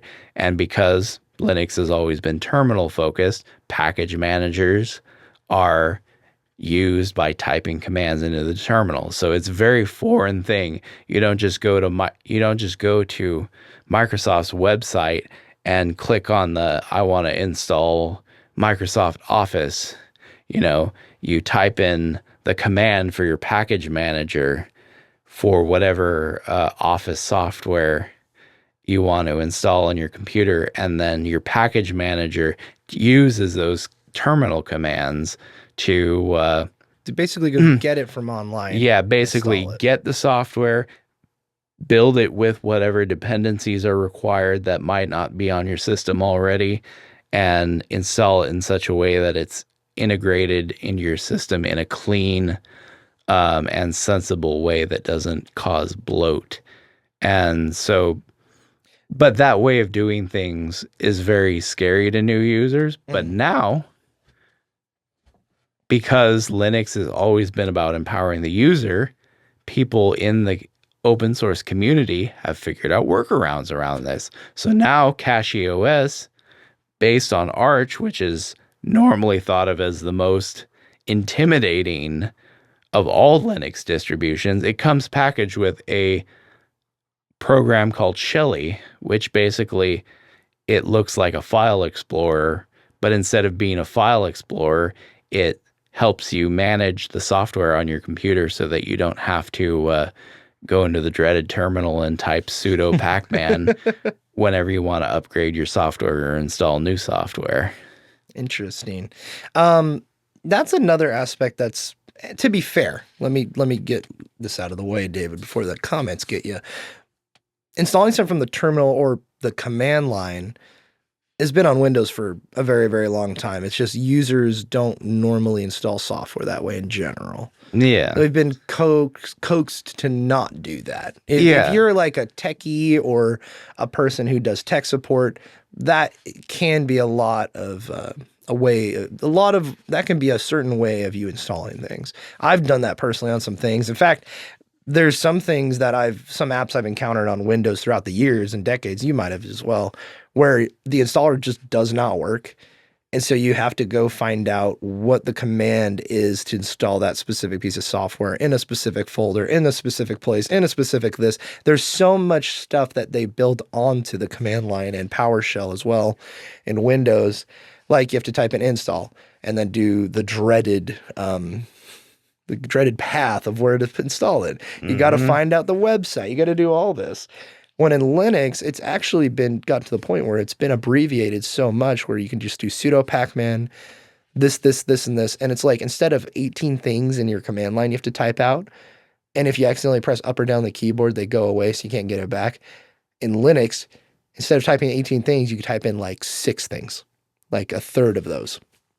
And it installs it. And that's the thing. Yeah, I've definitely installed things on Windows and on Mac OS too through the command line, just because that particular part of the computer experience, really. Just because that particular piece of software, whoever developed it, didn't package it in an executable.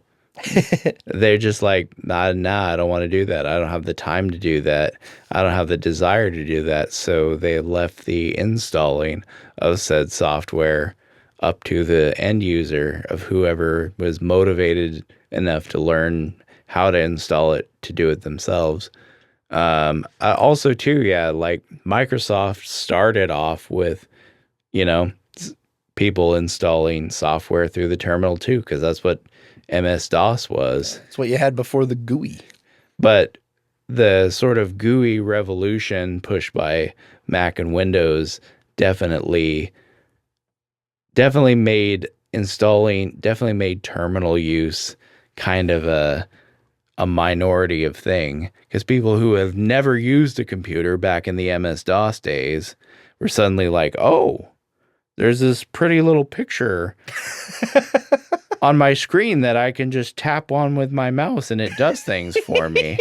You know, they would have never used a computer back in the days of DOS. But because now there's GUIs, they're like, okay, I'll use this computer thingy. And so it's that sort of adoption of computers by people who do not have the inclination or the ability to use the terminal, being one of the main drivers of growth in computer use, which made the terminal kind of like a very niche, obscure thing on Mac and Windows. But because Linux was always a niche and obscure thing, built in a very purposeful, particular way, the terminal never faded into the background of Linux like it did in other operating systems as the years went on. And it's actually only been until very recently that people in the open source community are like, hey, maybe we should actually figure out some ways to make our operating system a little less scary for non-tech people. Yeah, and I think the difference I've seen today compared to when I first installed Linux was I go and Google some things and find commands, and I'm a dumb user, like pretty much every user can be a dumb user, and I was looking up commands, putting them into the Linux Mint terminal, and them not working, and I'm like, why isn't this working? Why doesn't it just work? And so I was frustrated, and that's why I gave up on it. But now there's whole wikis specifically that are built for each OS, Cashy, Bazite, and such. And it's really cool because they're all specifically going to work with that OS. Same thing with Fedora. And it's come so far, man. Like I was like just on a random Reddit or forum finding these commands and them not working because, oh, it was this older version of Mint or the latest rolling release of this software. And yeah, this worked for me, but I'm on a different piece of hardware or whatever. Like there's so many complications on why it could have not worked. Also, I could have mistyped it and that could have also caused it. So to go into these wikis, which I'm sure have existed before, but to go into this wikis with this new experience, Linux experience, and just copy it and paste it and put it in, and then you start typing and then you start learning and you're memorizing the sudos and all that kind of stuff.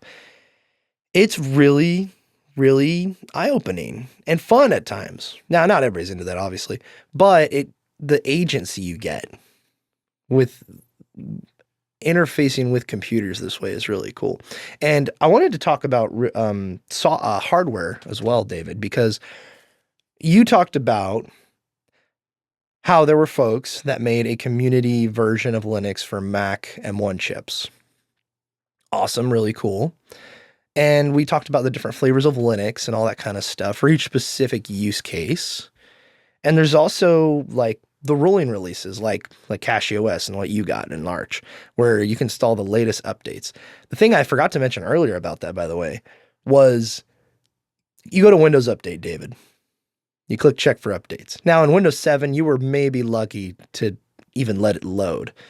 Thankfully, Microsoft figured out somewhat of their stuff out. And now you click check updates and it takes a little bit, but then it brings up if there is an update. Okay, install it. All right, you're going to wait forever, maybe an hour if it's a big update. Oh, it's done. Now go ahead and restart. Okay, we'll restart later. Or Windows is just going to decide to do it now because that's what it wants to do. And it's going to update. It's going to restart. It's going to stop what you're doing. You can't save your work. It sucks.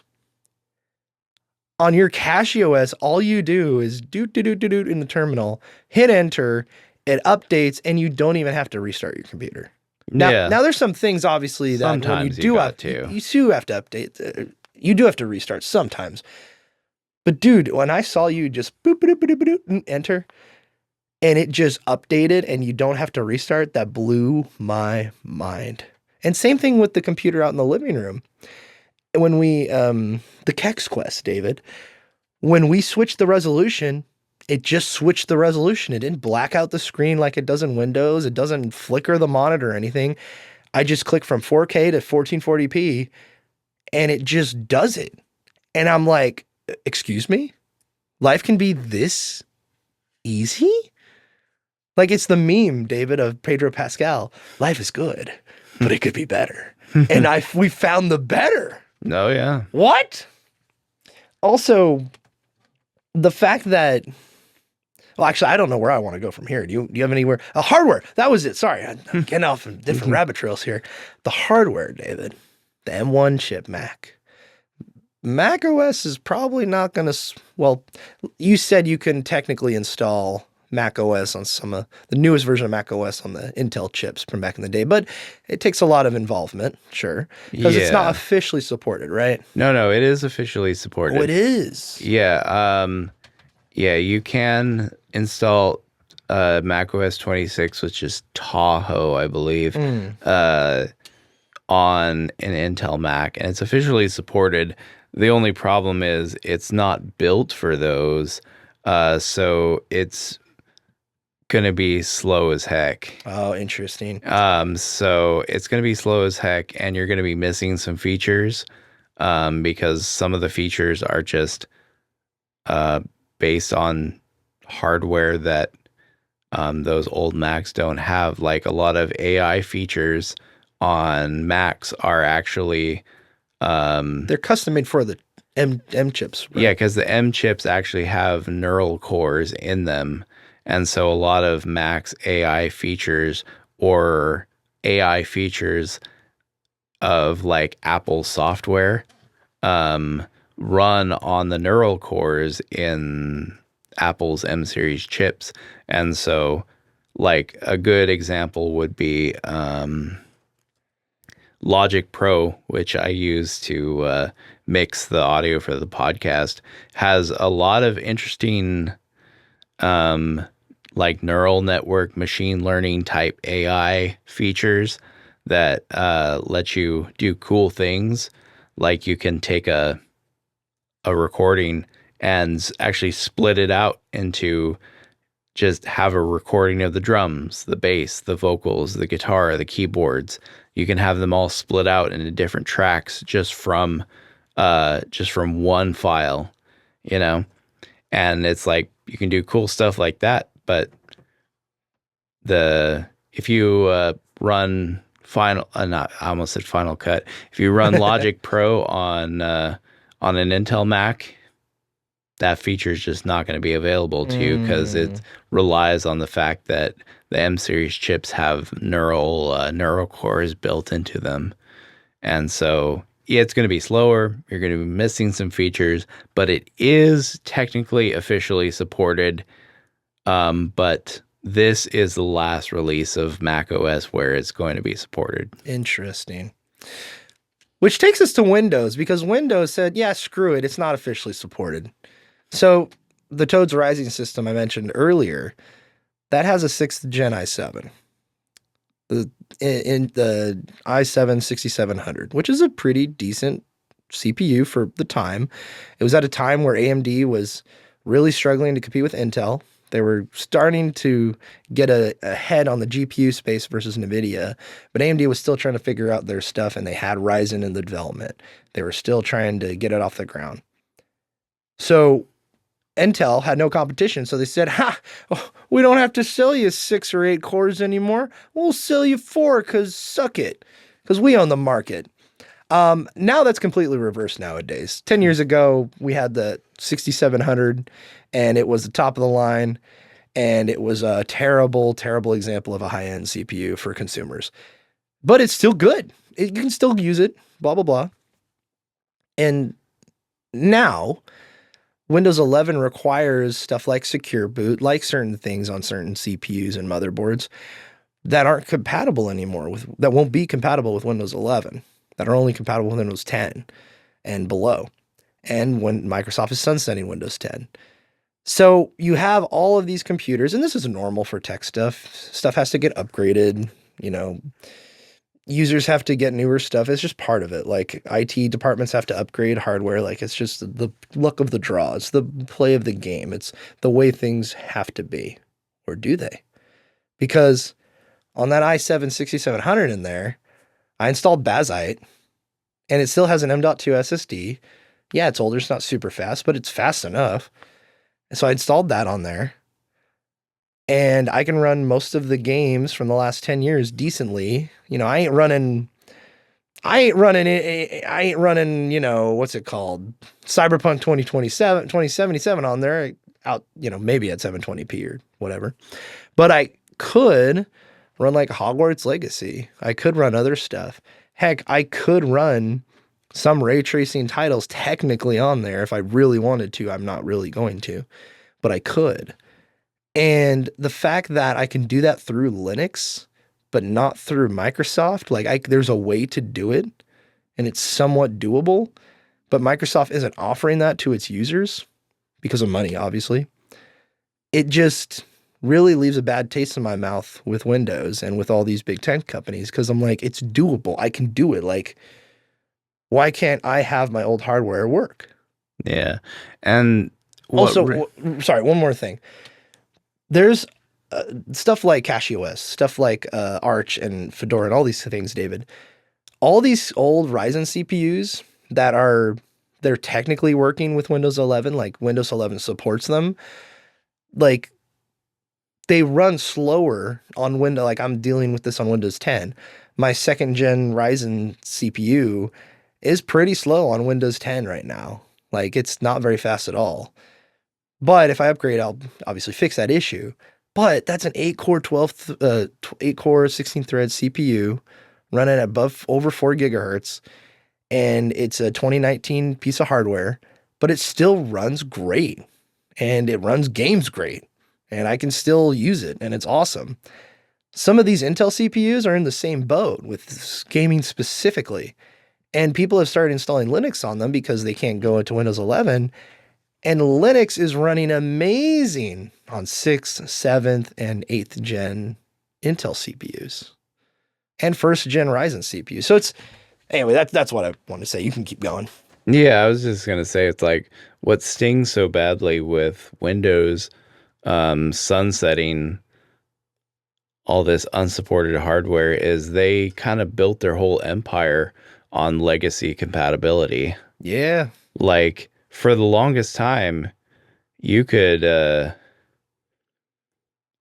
run Windows on just about anything, and you could run ancient software from like DOS on modern Windows operating systems most of the time with no problems. And it was just like businesses depended on this too. They would run these legacy systems, embedded server hardware, old business software that they just can't afford to replace, can't afford to train people how to use new software. And they were dependent on Windows to maintain compatibility for all that. And so now that Windows, like Apple never cared. Like back in the day in the 2000s and the 2010s, there were plenty of AAA games that were released on for Mac, like BioShock, like Borderlands, like I think Gears of War 2 was on Games for Windows Live at one point. Yeah. And Fable 3. Yeah, it is like there were plenty of games in the early 2000s and the 2010s that were released for Intel Macs, and then but then as soon as the M chips came, it's like, and people started to complain, I want to be able to play, why can't I play Borderlands, or why can't I play Metro 2033 on my new MacBook? I bought that software. I want to still be able to run it. And Apple was like, tough, we don't care. Whereas, Upgrade, fool. yeah, whereas Windows has always been about preserving legacy hardware support, legacy software support, and that's why they're dominant in the computing world. So the fact that they've decided to just say, we don't care, deal with it, is really is probably what's waking up a lot of people to the realities of the fact that these big giant tech companies they're not in it to make your life better. They're not in it for your productivity or your well-being. Yeah, and I think that's kind of the point where there's a whole aspect of, like, if you're just working with Office and you're just working with a browser, for example, for your work, like say you work at a job and that's your office, you're working at an office or whatever, and this is the software you need, Adobe, Office, Microsoft, and all this other stuff, or even Canva, like most of that will run on a browser or on old hardware just fine. But Microsoft is purposefully saying, no, we're not going to support it because right now we're focused on AI. Same thing with Apple. We're focused on these newer things that will just run too slow on that stuff. But everything else that you need to do your job that you don't need AI for, you can run just fine. Like I said, like some of the old Ryzen CPUs that are getting pretty old now, like getting 7 to 8 years old now, they still get up and boogie, and you can also overclock them and get some stuff out of them. And this is the kind of thing where this old hardware is running so slow on Linux, or excuse me, on Windows, to the point where like people are saying, oh, if it works on this, why don't I just do it that way? But also it's the whole thing of AI. Like there's plenty of good hardware out there that will run your everyday tasks just fine. Like my mom does not need a Ryzen 9 AI chip or whatever, and that was released this year. She doesn't need that. She can work though on an old i5 or an old i7 or an old Ryzen chip, like just fine, or even older. And it'll get her work done. She doesn't need all the crap AI stuff they're trying to sell, because a lot of the hardware made in the last 10 years is actually surprisingly very viable. And it's kind of boggling the mind, because if you say, like Frankie, for example, we've had him on the pod, and he has like an i7 7700K or something he bought years ago, long time ago. It's the i7 that came after the one I have in the room now. And it's a great CPU. And it still gets up and boogies. And the reason why I think we're so focused on gaming, by the way, is because gaming was the way that technology really like sprung forward. You look at Doom, that exploded stuff like DOS and all these other things, and Doom was sold better than DOS. Like that's the reality of the situation. And Valve saw that, created Half-Life, and focused on the gaming scene, and that is what accelerated technology even more and more and more, as well as the console scene. And now the gaming industry makes more money than movies and music combined, and all these other things. So it's really like, that's why it's so important that this older hardware is still viable.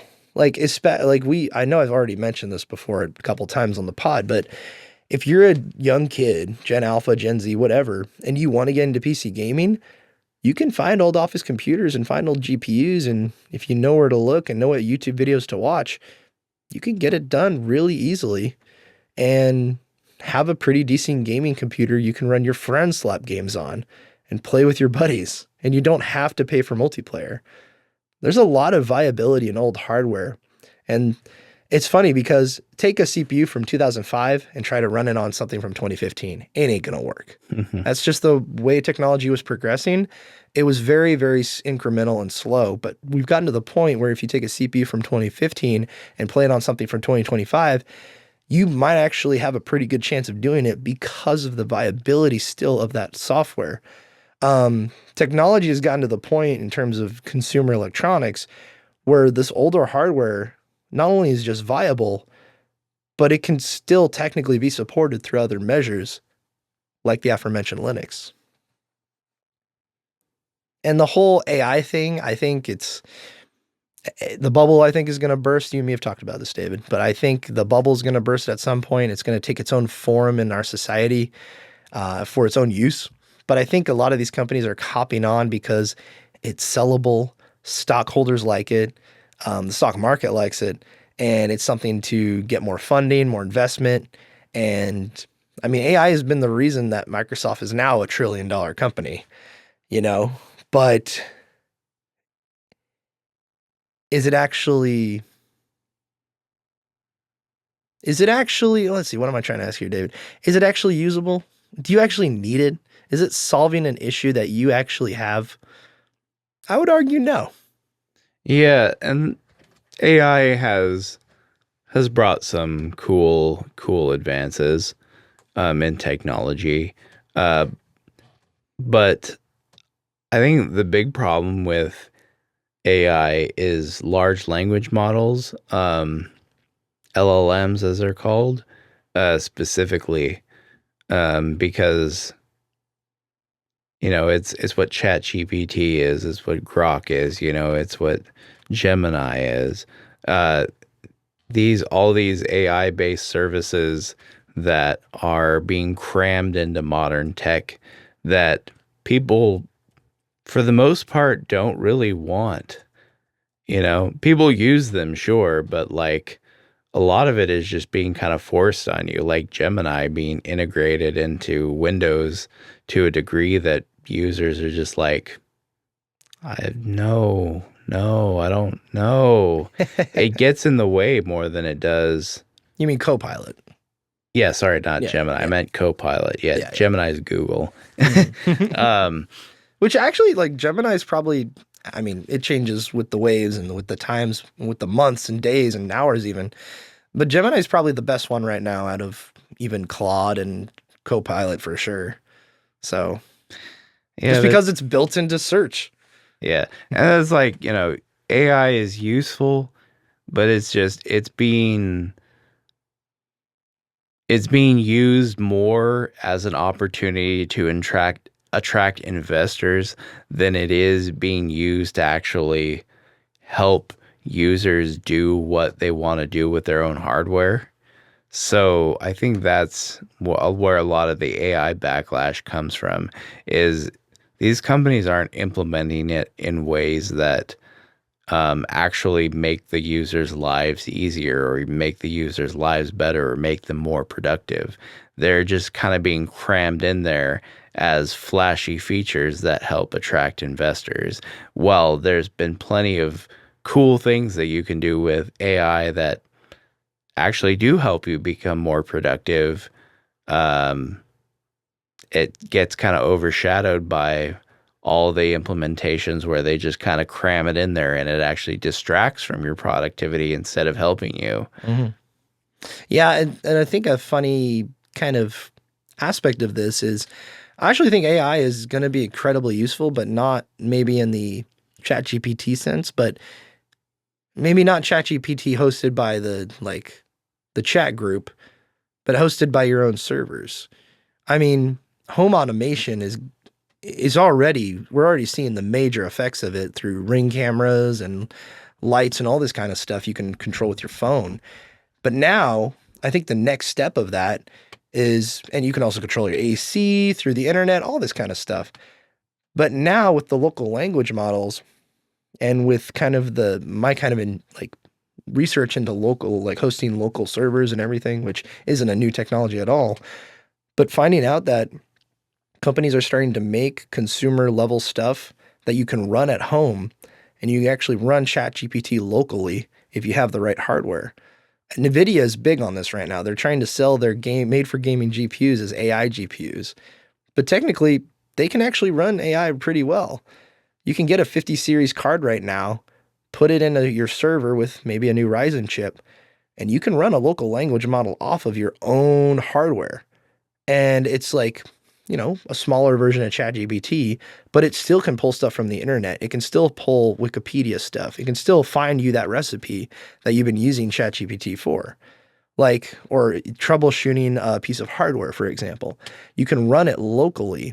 And I think the also The way things are going with technology and Facebook and Google and all these companies making data centers and how the public's rising up against data servers right now, I think that might be the play because people don't want to pay more for power because of these giant companies that are sucking so much out of the power, like the infrastructure in this country and countries around the world to the point where power bills are going up like, double-digit percentages every year because of the investment into data servers, into data centers, and AI.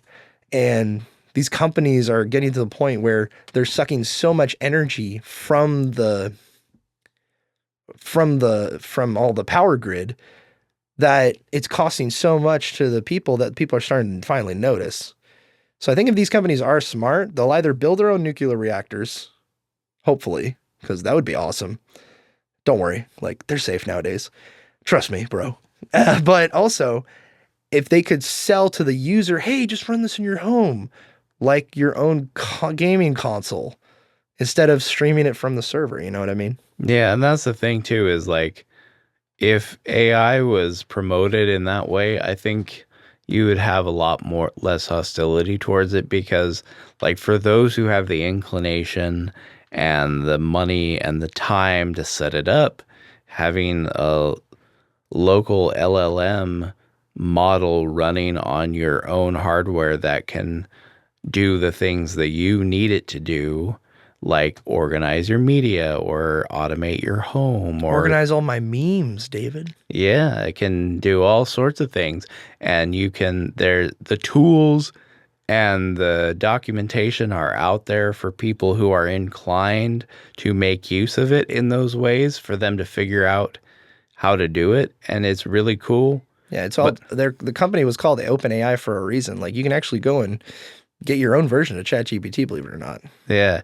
The problem is like what's being foisted upon the consumer nowadays is like you're trying to do something on your computer and Copilot pops up and says, hey, can I help you with that? And actually makes you less productive because it gets in your way of what you were doing. You didn't have any need of Copilot popping up and asking if it could help you with anything. You didn't have need of Copilot doing anything on your computer, but it decided to because Microsoft decided that it needed to have that capability. And I think that's where a lot of the hostility is coming from, is these companies seemingly don't care about marketing these products in a way that makes sense, that's going to actually draw customers in. It seems like they're hell-bent on just shoving as much shit down people's throats as they can to attract investors, I was helping a good friend of mine with a work project that she was working on, and she doesn't like, in her words, the politics of the ChatGPTs, the Google Geminis, that kind of thing. So she was using Duck AI, DuckDuckGo's own AI like chat service, and she could do similar things on it, like image creation and organization and a lot of similar things as well, but it was hosted by DuckDuckGo, which is like focused on privacy in the first place. And I found that so interesting. I was like, wow, there's even options like this out there for that? Like imagine running your own DuckDuckGo thing at home. That'd be kind of cool. But speaking of running your own thing at home, David, let's talk about the Kex Quest. Kex Quest. All right. So we, like you said at the very beginning, David, we're going to buy the Steam machine. And you and me were like, yeah, it's going to be, if it's about, if it's under $800, if it's about $700, we'll do it. We'll split the money. We'll get it done. And we're going to get ourselves a good old Steam machine. It's going to be great. And then Valve says, no, for 512 gigs without a controller, you're going to be paying $1,050. $1,050.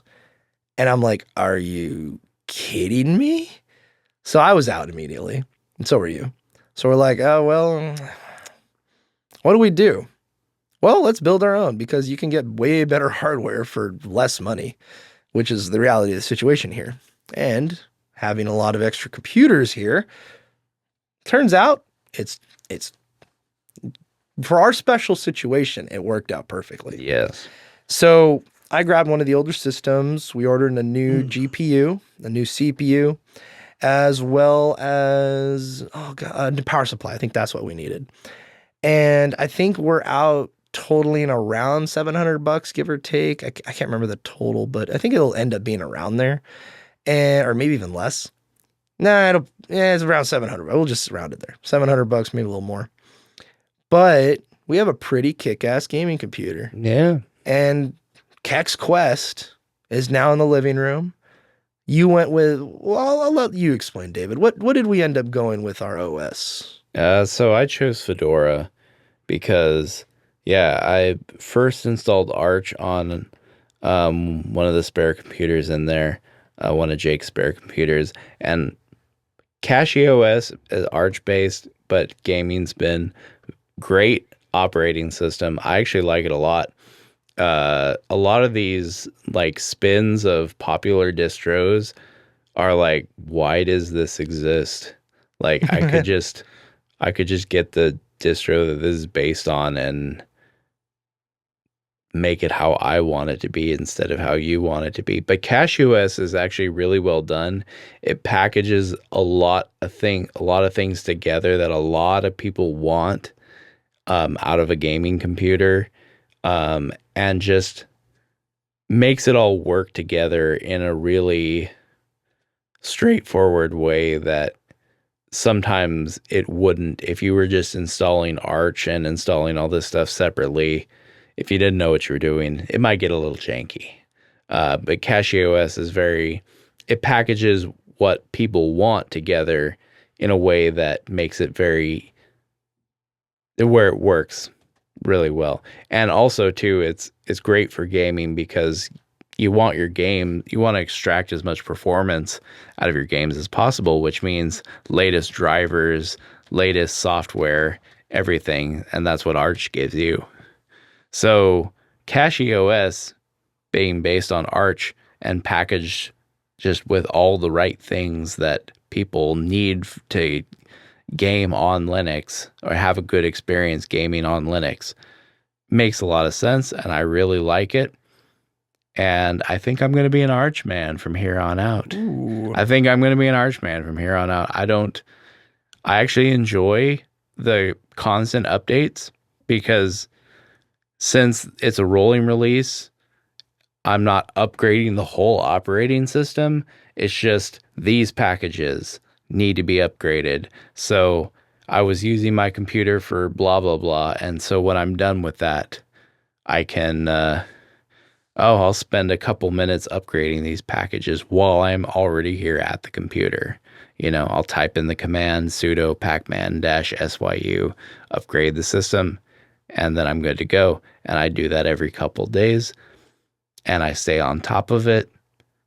And it just works. It works for me, but that sort of doesn't work very well for a living room media machine / gaming console that is going to have a controller connected to it and no keyboard and mouse for the most part. So, but I do really, really want to be on the cutting edge of things because I really think that gaming on Linux is going some really cool places right now. So I want to stay abreast of it.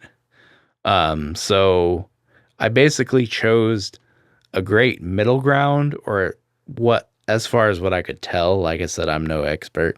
As far as I could tell, was a great middle ground between, not having to stay on top of the rolling release schedule and also not being behind the curve in terms of software updates. And that is Fedora. A very sensible distribution. It just works. It's very well put together. It's been around for a long, long time. There's a lot of packages, a lot of software that is in its official repository, so you don't need to venture. Like with Arch, a lot of the times you find yourself venturing off into like user created repository, like the AUR, the Arch user repository, where anyone can put software in there. Anyone can put packages in there, and it gives you access to a lot of different things you might not have otherwise, or that you would have to build yourself. And if you're not a programmer, then you're just out of luck. But then that also comes with a certain degree of responsibility, because some of these packages could just be straight up full of malware, you know? So, but like Fedora is a great middle ground because it's like, it's got a great selection of software in its official repository. Yeah, it's already been vetted and verified. And you just, yeah, it makes things, it makes that aspect of it really simple. There's no, it's not like with Ubuntu where you've got to deal with proprietary snap packages or whatever. I that's one reason why I search so hard for some alternative to the official Spotify client. Oh, yeah. Is because the only official Spotify Linux client is a snap package, which is an Ubuntu thing. But any distro can use snap packages, but a lot of people don't like snap packages, and I'm not going to go into all the details because I'll probably mess it up because I'm not a expert. But as I was searching, Googling for open source or otherwise alternatives to the official Linux Spotify client to put on our Steam machine, I came across a Reddit post where the title of the post is, "I spent 40 minutes installing Spotify on Linux Mint." Oh no. Yeah, suffice to say is that snap packages are one of those things that kind of, they present problems sometimes, and they're kind of like, and it's unlike open source repositories where like basically the whole Linux community can have eyes on them and help maintain them and all this. Like snap packages are kind of like a proprietary thing. Like the packages themselves are open source, but the back end for the Snap Store where you get all this stuff from is proprietary closed source technology. So Canonical, the company who creates Ubuntu, is kind of has their hand on the scale in certain sense. Oh, interesting. So certain apps are going to be only on Debian. Yeah, so Fedora is kind of like just a nice middle ground. It gives you access to a lot of things, but it also doesn't come with a lot of the baggage and a lot of the bloat and being behind the curve like Ubuntu and Debian and Mint can be. And so it's just a happy middle ground for being able to use it for normal stuff, but also being able to branch out and do cool things with it that you couldn't do otherwise on a more basic or more simple distribution. Yeah, and I'm really glad you kind of took it upon yourself to learn all this, because I know it would probably take me twice or three times as long, especially with the job I have, but you seemed so interested in it that I'm really glad and thankful for you, David, and grateful for you that you become the fedora wearing individual himself, but you're using Arch, not Fedora. Yeah, so we installed it today. We went ahead and got the parts last week. I spent this weekend putting together the system, and then we spent last night installing software, installing Steam, installing all these things. And even though we had issues, for sure, and learning, most importantly, we're just learning really how to get everything going. Even though we spent like probably 3 hours working on it, I feel like if you don't know computers, like if you don't know Windows, you would spend just as long installing drivers, installing the games, installing the software, installing the everything else you need for Windows. Like if you don't know computers that well and you dive into this, I think you'd spend a similar amount of time in all honest opinion. Um, I think it was eye-opening to one eye-opening thing to me was you using Eternal Kong out there for CachyOS and it having the GTX 1080 because I'm a noob to Linux and I only know stuff like Steam where it uses AMD hardware, not NVIDIA hardware, the two graphics card manufacturers. And so I'm like, oh, I don't know if he's going to even be able to play any games on that thing. And then sure enough, there are open source NVIDIA drivers right now that work. And because the 1080 has been used for the last 10 plus years at this point, I think almost 10 years, 10 years plus right now, in the kernel, in the repositories, that card is very well supported. So there's been enough time and build up with different users throughout the years of Linux for that card to be very viable. Same thing with the 2000 series and the such. So that was awesome. But we went to AMD to make things simpler. So we got an RX 9060 XT. You can get this on Amazon. Our variant, we got the 16 gig model, and I think it's about $450 usually for the card. So that's, it's a pretty penny, but that's the most expensive thing out of all of it. We then I kind of splurged a little bit and got a 8-core, more recent Ryzen CPU, the last one on DDR4 RAM, because that's what I have is extra DDR4 RAM. DDR5 I'm not even touching right now because to get a 16 gig kit of DDR5 right now is about $250. To get a brand new kit of DDR4 is like $100. And if you want to go used, it's even cheaper, like $60, which is what it was, which was the brand new price before the whole AI apocalypse in the last year or so. So anyway, we got it on a nice little NZXT system.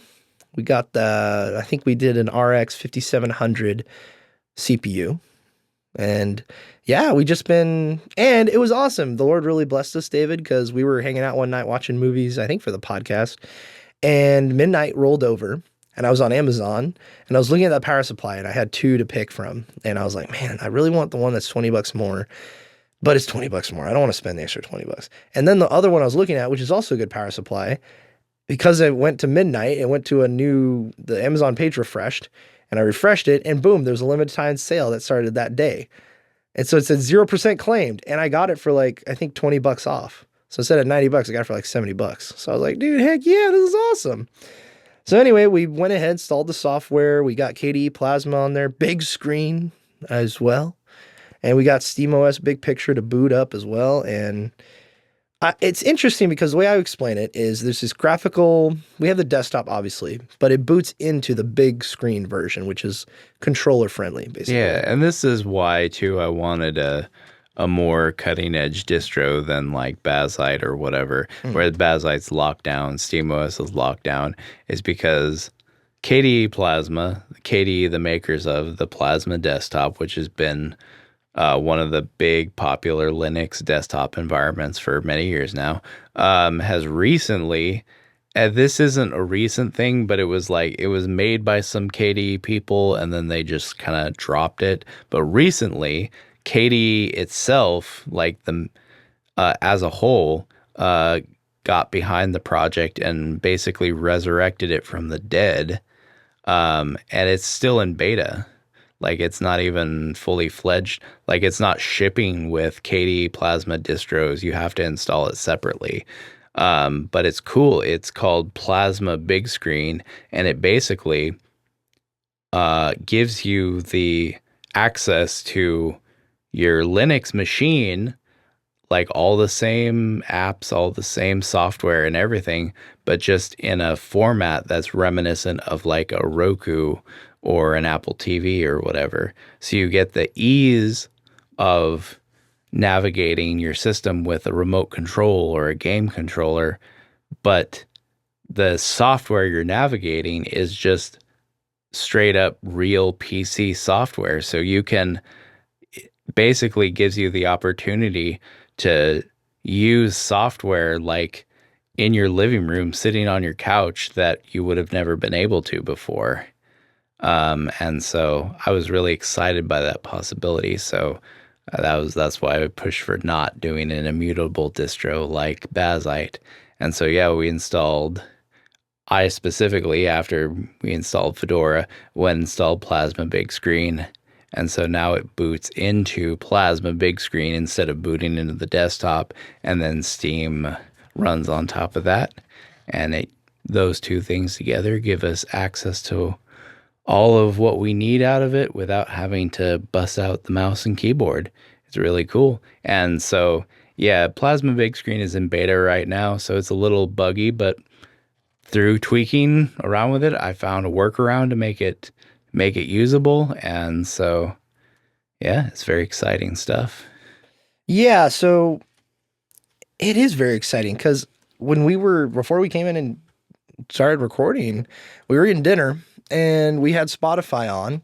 And the version of Spotify that you were able to finagle together, David, was basically the web app player. But we can use the Steam controller with it. So we can navigate it with the touchpads and click it with the right trigger. And it's just like you're using it on your computer with a mouse and keyboard, but we're using it with a Steam controller. So it's not like the Xbox or PlayStation friendly or Roku TV, what have you, version where you can control it with like a controller or a remote. But it's Spotify and it works. And I can control it with my phone if I want to because it's my account. And it's cool. And I can, like a computer or even a game console, I can run that and go to different games and run them or go on the webs or go browse the internet or what have you. And it works. And Yeah. it's cool. There's some glitches in there. It's still in beta, but I'm surprised like the capabilities of it, especially like we were installing stuff from the Minecraft Prism launcher while we were listening to Brian Salve. So it's like, or Jurassic 5, like just random music. And it was just really cool time. And that's the cool thing about it too, is like the open source community came up with this idea of what if we built a framework where people could use their own software, but still have the convenience of navigating their system with a controller or with a remote. And so like the fact that we're running into issues where like with Spotify is not a home theater PC app. It's just a regular PC app. It's not designed with a controller in mind. But that's the beauty of it. We're navigating through the Spotify client, the desktop Spotify client, on a system on our home theater PC just because somebody decided to make software that bridged that gap. So now our main desktop is like a Roku or like an Apple TV, but because it's not locked down like a Roku or an Apple TV, we could use that interface to go into apps that are just regular PC apps. And then because now the gap has been closed, that's going to kickstart. That's going to fuel interest. That's going to kickstart development. And I'm seeing that pretty soon, like if this thing takes off, you're going to start to see like basically home theater PC versions of all these different applications come out, because now that people know it's possible to do that, they're going to want that. And it's cool because even though we've had issues, they've been somewhat minor, and we're both somewhat technically savvy, so we can figure it out. Like, this isn't mainstream stuff that's ready. This isn't stuff that's ready for mainstream, but man, I see it clear as day. Like, if we can get a little like AMD computer, you plug into your TV, it runs KDE Plasma, it runs Steam, you can install games from there, you go to GOG, you go to Heroic Launcher, you go to Spotify, you go to official apps made for Linux from like Disney or HBO or what have you. Like, that's the kind of future I see where it replaces like your game console basically.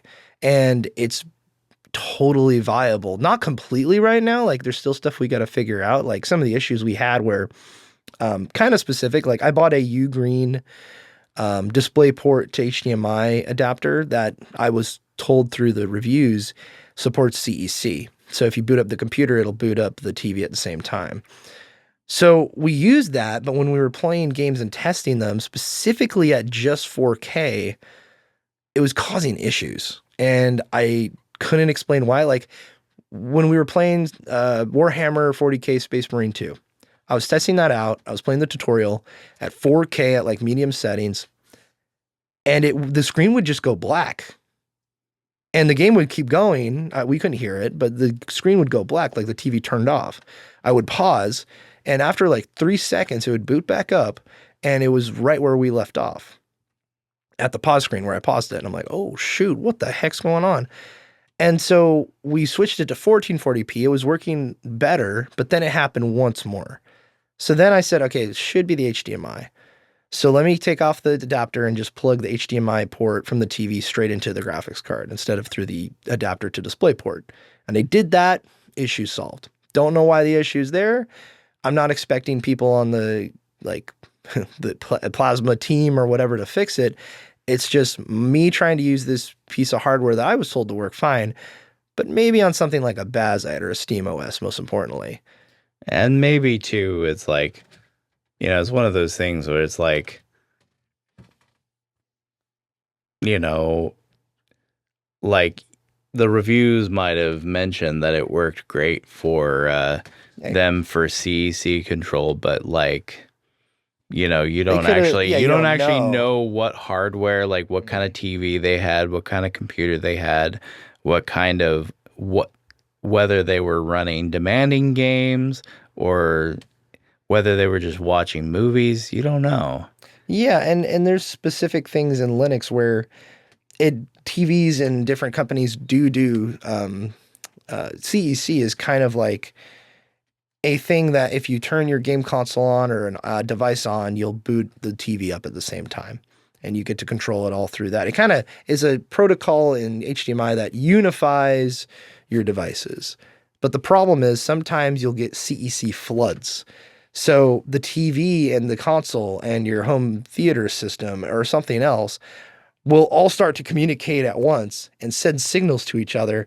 And it's a term called CEC flood, where it'll flood the CEC channels and nobody knows who's in charge anymore. The TV is the main guy, and he's like, I'm getting inputs from the console, from the home receiver, from this, from that. I don't know what to do, so I'm going to kind of glitch out a little bit. And I think our TV, I think it's a Samsung, was sending the signal to the adapter, and I think the adapter was kind of messing up, specifically at 4K resolution. But it's also Linux, so I think that also has something to do with it. And what's cool is like we're kind of just like figuring this out.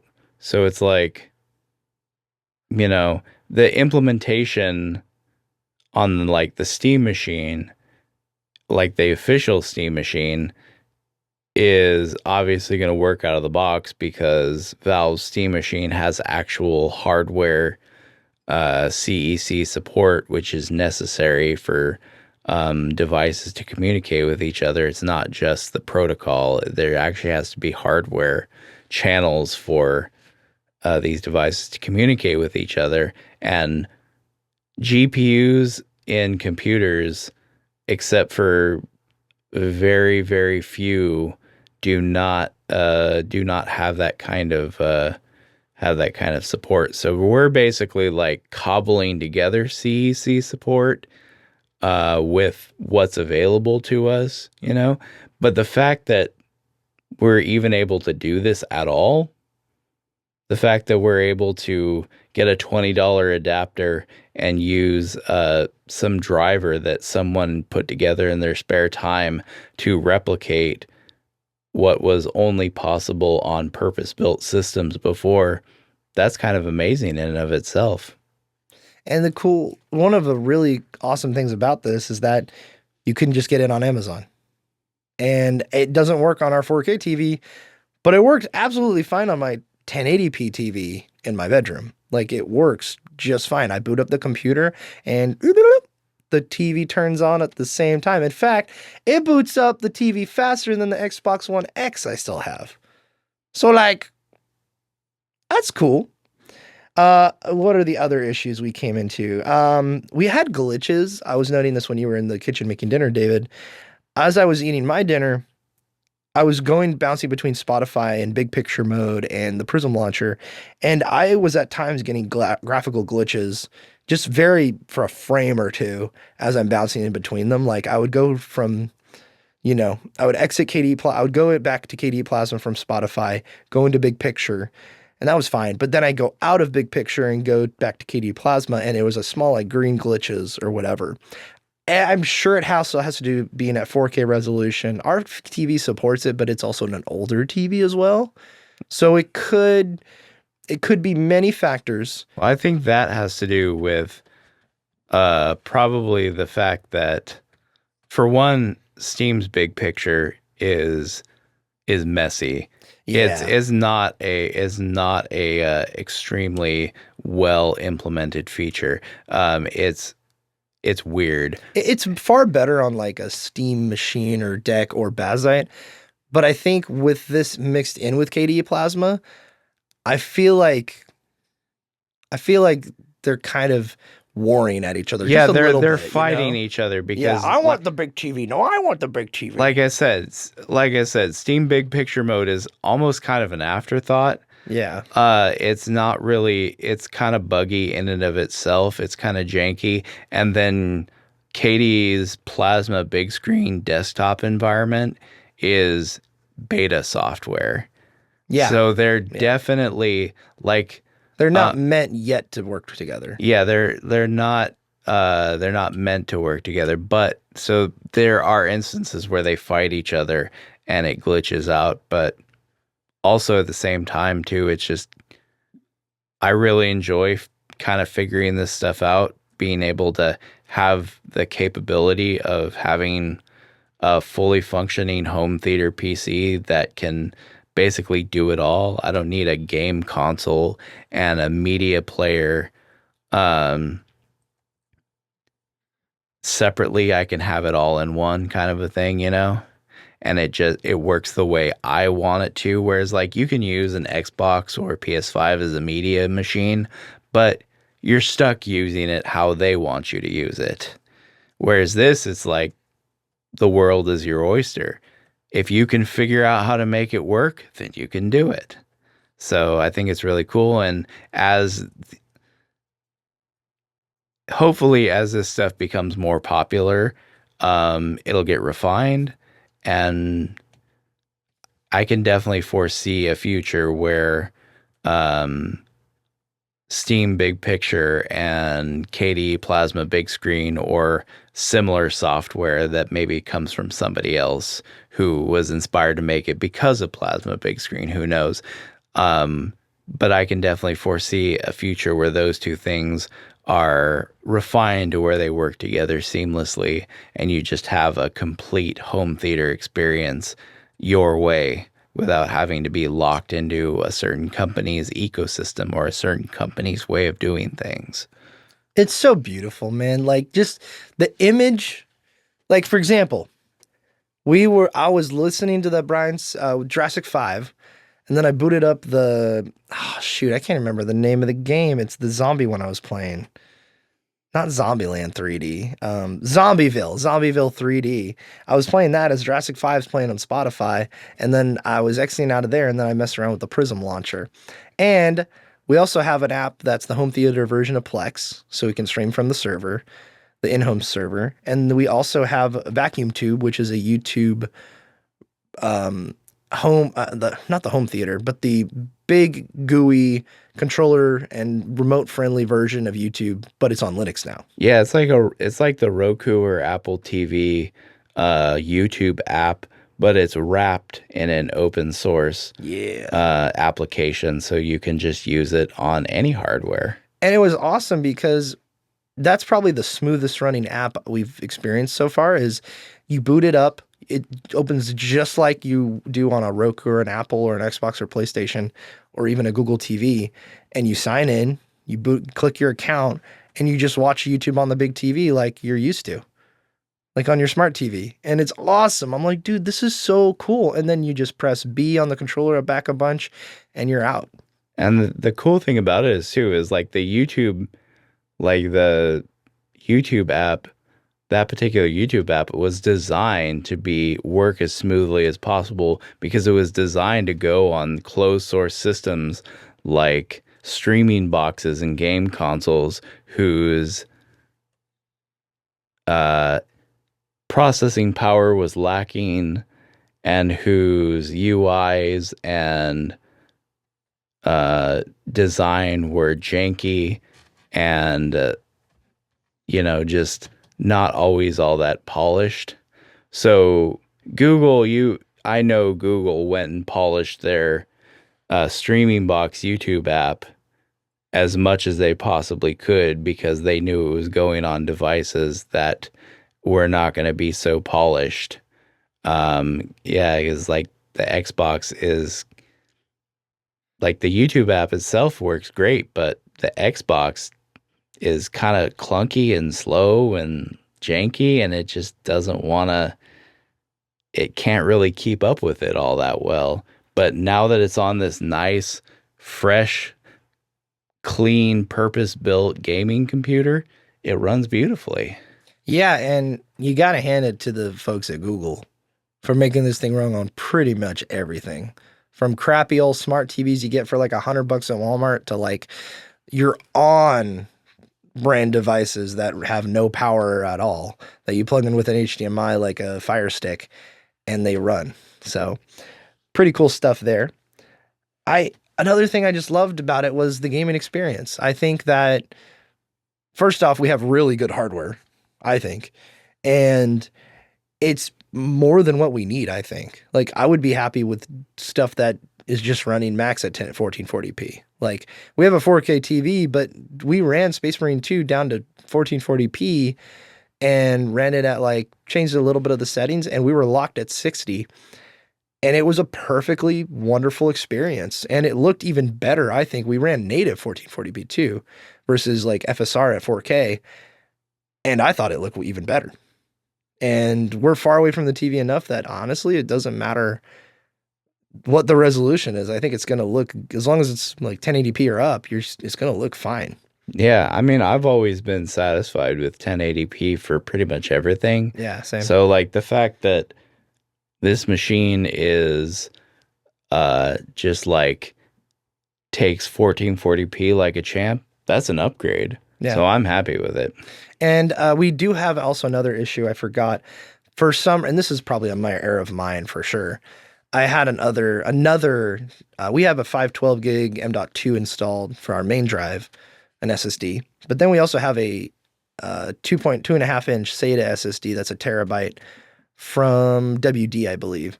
And I went ahead and formatted it in CachyOS, and it looked like it was fine, but I might have accidentally clicked encrypt drive because every time we restart the computer, it doesn't lock the drive, but you go to Steam and the games we installed on it aren't there. So we have to go and add the drive, and we have to click on the hard drive and then put in our password, and then it's added. So it looks like a security thing specifically, even though there's no OS installed on the 1 terabyte SSD. It seems like it might be encrypted or something, or there's some setting maybe in Fedora we got to finagle with. So that's another issue. In terms of other stuff, I mean, we haven't had a whole lot of time with it, but again, I'm really excited to install Helldivers on there. I'm really excited to finally go through some of the games I've been meaning to play that I've mentioned. We want to do a peak analysis on a specific game, and I think I'm going to be playing it on there. And also, another beautiful thing, in my bedroom, I don't need Fedora, David. I don't need CachyOS. I got Bazot on that sucker underneath the TV, and it runs just fine for what I need. But for this out here with KDE Plasma, it's a cool experience. I don't think I'd put it on the one in my bedroom yet, but it's pretty cool. Yeah, and that's the cool thing about Linux is you can find a distribution that suits your needs. For your own personal in your bedroom gaming machine, you don't want to be on the bleeding edge, and that's fine. So they have purpose-built distributions that you don't need to be on the bleeding edge, and they just work. I, am a little more adventurous. I want to be on the bleeding edge, and so there's distributions that give me that, and there's also distributions that are kind of in the middle where we can kind of both be happy with them. So it's cool. That was cool. Yeah. The last thing I'll mention here is there are some creators that, again, a lot of people like me, for example, all of us, I would argue, are slaves to the algorithm, David. We watch a lot of YouTube. I watch a lot of YouTube. But even though like this is kind of building up and our algorithm was feeding some of the stuff about Linux, about all these other things, we also made the conscious effort to go seek it out, to go figure it out. So there's that too. But I want to bring up some creators that I follow personally that I would like to kind of direct people toward. The first ones I'm going to mention are kind of like basic levels, I guess, like introductory level. So if you want to kind of go and look up what people are doing with different technology, as well as SteamOS and Linux and different hardware, the first couple kind of cover that. And I would recommend like if I were going to talk to Adelaide about, hey, Adelaide, I know that computer I built you a couple months ago, we put Windows 11 on it. I think you should put Bazite or whatever on it. And this is the person I would send her to go like check out some of her videos. And that'd be Switch and Click. She does videos on a bunch of different stuff. Her editing's very fast, very attention grabbing, but it's really good information and it's got a lot of personality to it. So I would recommend Switch and Click there. If you're into your Steam Deck or Steam Machine and you want to learn more about SteamOS and the latest updates from what Valve is doing, I'd recommend Deck Ready on YouTube. Deck Ready is run by a guy named Jimmy Champagne, the boy. And yeah, he's basically a Valve fanboy, but he has a lot of good information and gives you the latest stuff. And he's entertaining. And he's really good about breaking down like what settings work on certain games and for Valve hardware specifically, as well as like he has experiences making his own custom Steam machine like we did, David. Another one is kind of ETA Prime, who's more into the PC building kind of side of things or PC hardware side of things. And he does a lot of high-end focused stuff, but also low-end focused stuff and stuff with SteamOS and Bazite and stuff like that, and mini PCs as well. So a lot of different hardware kind of things from ETA Prime. The one that is my personal favorite, and I've been following him for years, if you want to learn more about PC used hardware out there, I would definitely follow Tech Yes City. He also, from what I can tell, I haven't watched it yet, but he did a Steam Machine kind of banger video. Well, what did he say? The cheap banger Steam Machine or whatever it's called. But he does this where he like goes out on Marketplace. He goes to like recycling centers. He goes to people he knows who want to get rid of old like office hardware. And he goes and searches this stuff out. And he has a whole business based on building computers and selling them by you just use hardware. Entrepreneur kind of stuff, I guess. But Brian's his name. I followed him for a decade at this point, and he's just a super chill dude. He lives in Australia, and he does a good job also breaking down pricing and what stuff is worth and what it's not.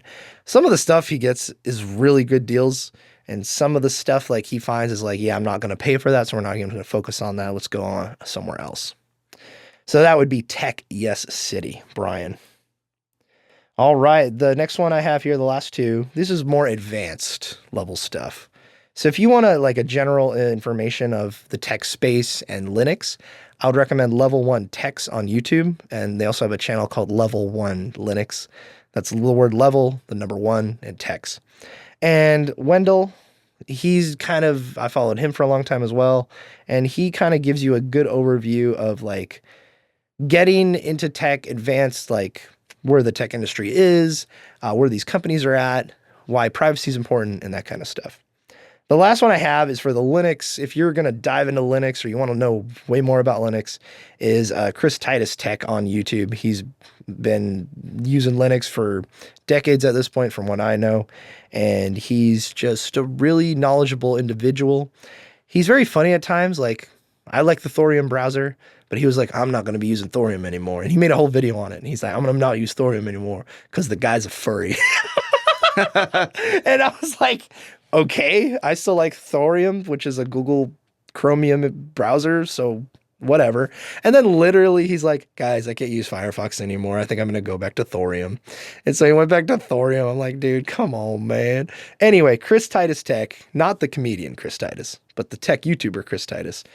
Go ahead and give him a follow if you want to know more about Linux stuff. He also, if you're into IT, has a wonderful tool called the Windows Utility Tool, where you go into the command line or PowerShell, you put in a command, kind of like you do in the terminal, David, and boom, it connects you to this tool that lets you customize Windows with a bunch of different things.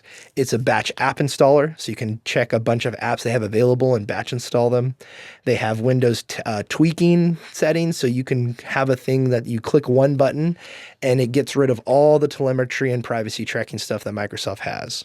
You can also change things such as adding a local account, decrapifying Windows and making it run better, or creating your own Windows ISO.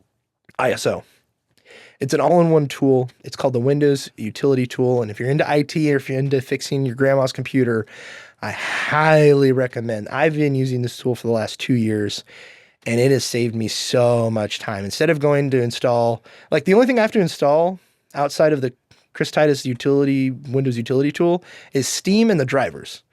And that's it. I'll go install all the browsers, all the software, all the handbrakes, all the 7-zips, all that through his utility, and decrapify a computer all at the same time. Really cool stuff. And he's been making that tool that's been making Windows better, and that's been keeping me on there. And it's been making Windows usable again. So anyway, that's all I really have for you. In terms of anything else, David, what do you got? I do have one last thing. I want to make it so that I can access my desktop. This is a goal I have. I want to access my desktop from anywhere I go, and for gaming and file management. That's like my next big goal. Like connect to the server from outside the server, connect to the Kex Quest. The reason why we call it Kex Quest, by the way, was because the Kex engine, Kex, is the name of the engine that runs all the new boomer shooters, or the old shooters that are getting remastered. So shout out to was it Night Dive Studios? Yeah. Shout out to Night Dive Studios. So Kex Quest, that's my next goal, David, is to connect from anywhere. What about you? Next goal. I don't know if I have a next goal, so much as I just want to keep experimenting, keep seeing what's out there, keep seeing what's possible. Yeah, because I'm all about like the little things, you know? Yeah. Like, you know, I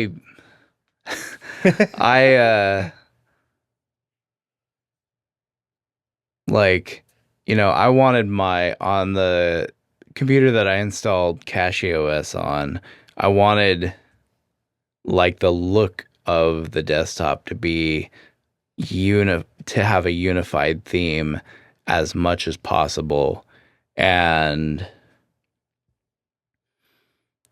that involves like, you know, that involves not only the wallpaper, but it involves like, you know, the look of the windows and the colors and the accent colors of the various apps and whatnot.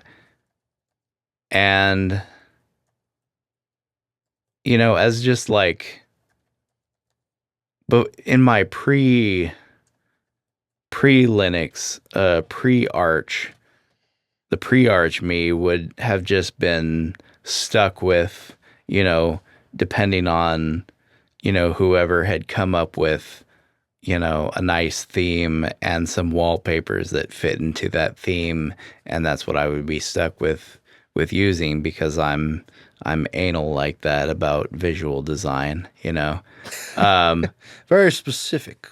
But due to the wonderful nature of open source software and people coming up with cool tools that give the end user the power to do something, you know, I am no programmer, but I installed Go, installed Whoa. Go on the computer and learned the command well enough to build uh, AI powered image editor Oh, dude, whoa. from source that Oh my God. that basically it has all the themes that people use on their Linux desktops built in. Oh, this is the thing you were showing me. Yeah, Okay, that okay. can automatically take a wallpaper and convert its color palette to the color palette of that theme. You can also do the opposite. You can take an image and extract that image's color palette. Then you can use that color palette to build your own browser theme that was based on that wallpaper. You can use this to upscale images. You can use this to pixelate images. You can use this to create animated GIFs out of static images. Not like how Grok like animates images, but like you take individual frames and like it'll automatically put those frames together and package them into a GIF for you. And it's just little, and it can do a bunch of other like little stuff too, like just really cool little things. So it's just like I don't have a clear goal in mind, but I just, I want to keep searching, keep experimenting, finding things, finding the little things out there that help make my computing experience a pleasant one, according to my, being the peculiar person that I am, So, Yeah, it's honestly to the point where, because Charles, who we've had on, Billy and Charles, we've had on the pod before. Charles, I think, installed Linux on their church computer over at Thad's church, and I think they just use LibreOffice for all their presentations, and it just works fine. yeah, I've never used LibreOffice on Linux, but I've used it on Windows before. Yeah, that's fine. Yeah, it works. Yeah, it works. It doesn't have if you're like a serious power user, you're not gonna like it. But if you just need to make basic slideshows and documents, it'll do it. Yeah, it's something that I'd probably just use for with my mom, like use for my mom, because she has an old computer that has Windows 7 on it, and like I put Brave and stuff on there, but like Windows 7 is so outdated that it just you should not be using Windows 7 if you care at all about security.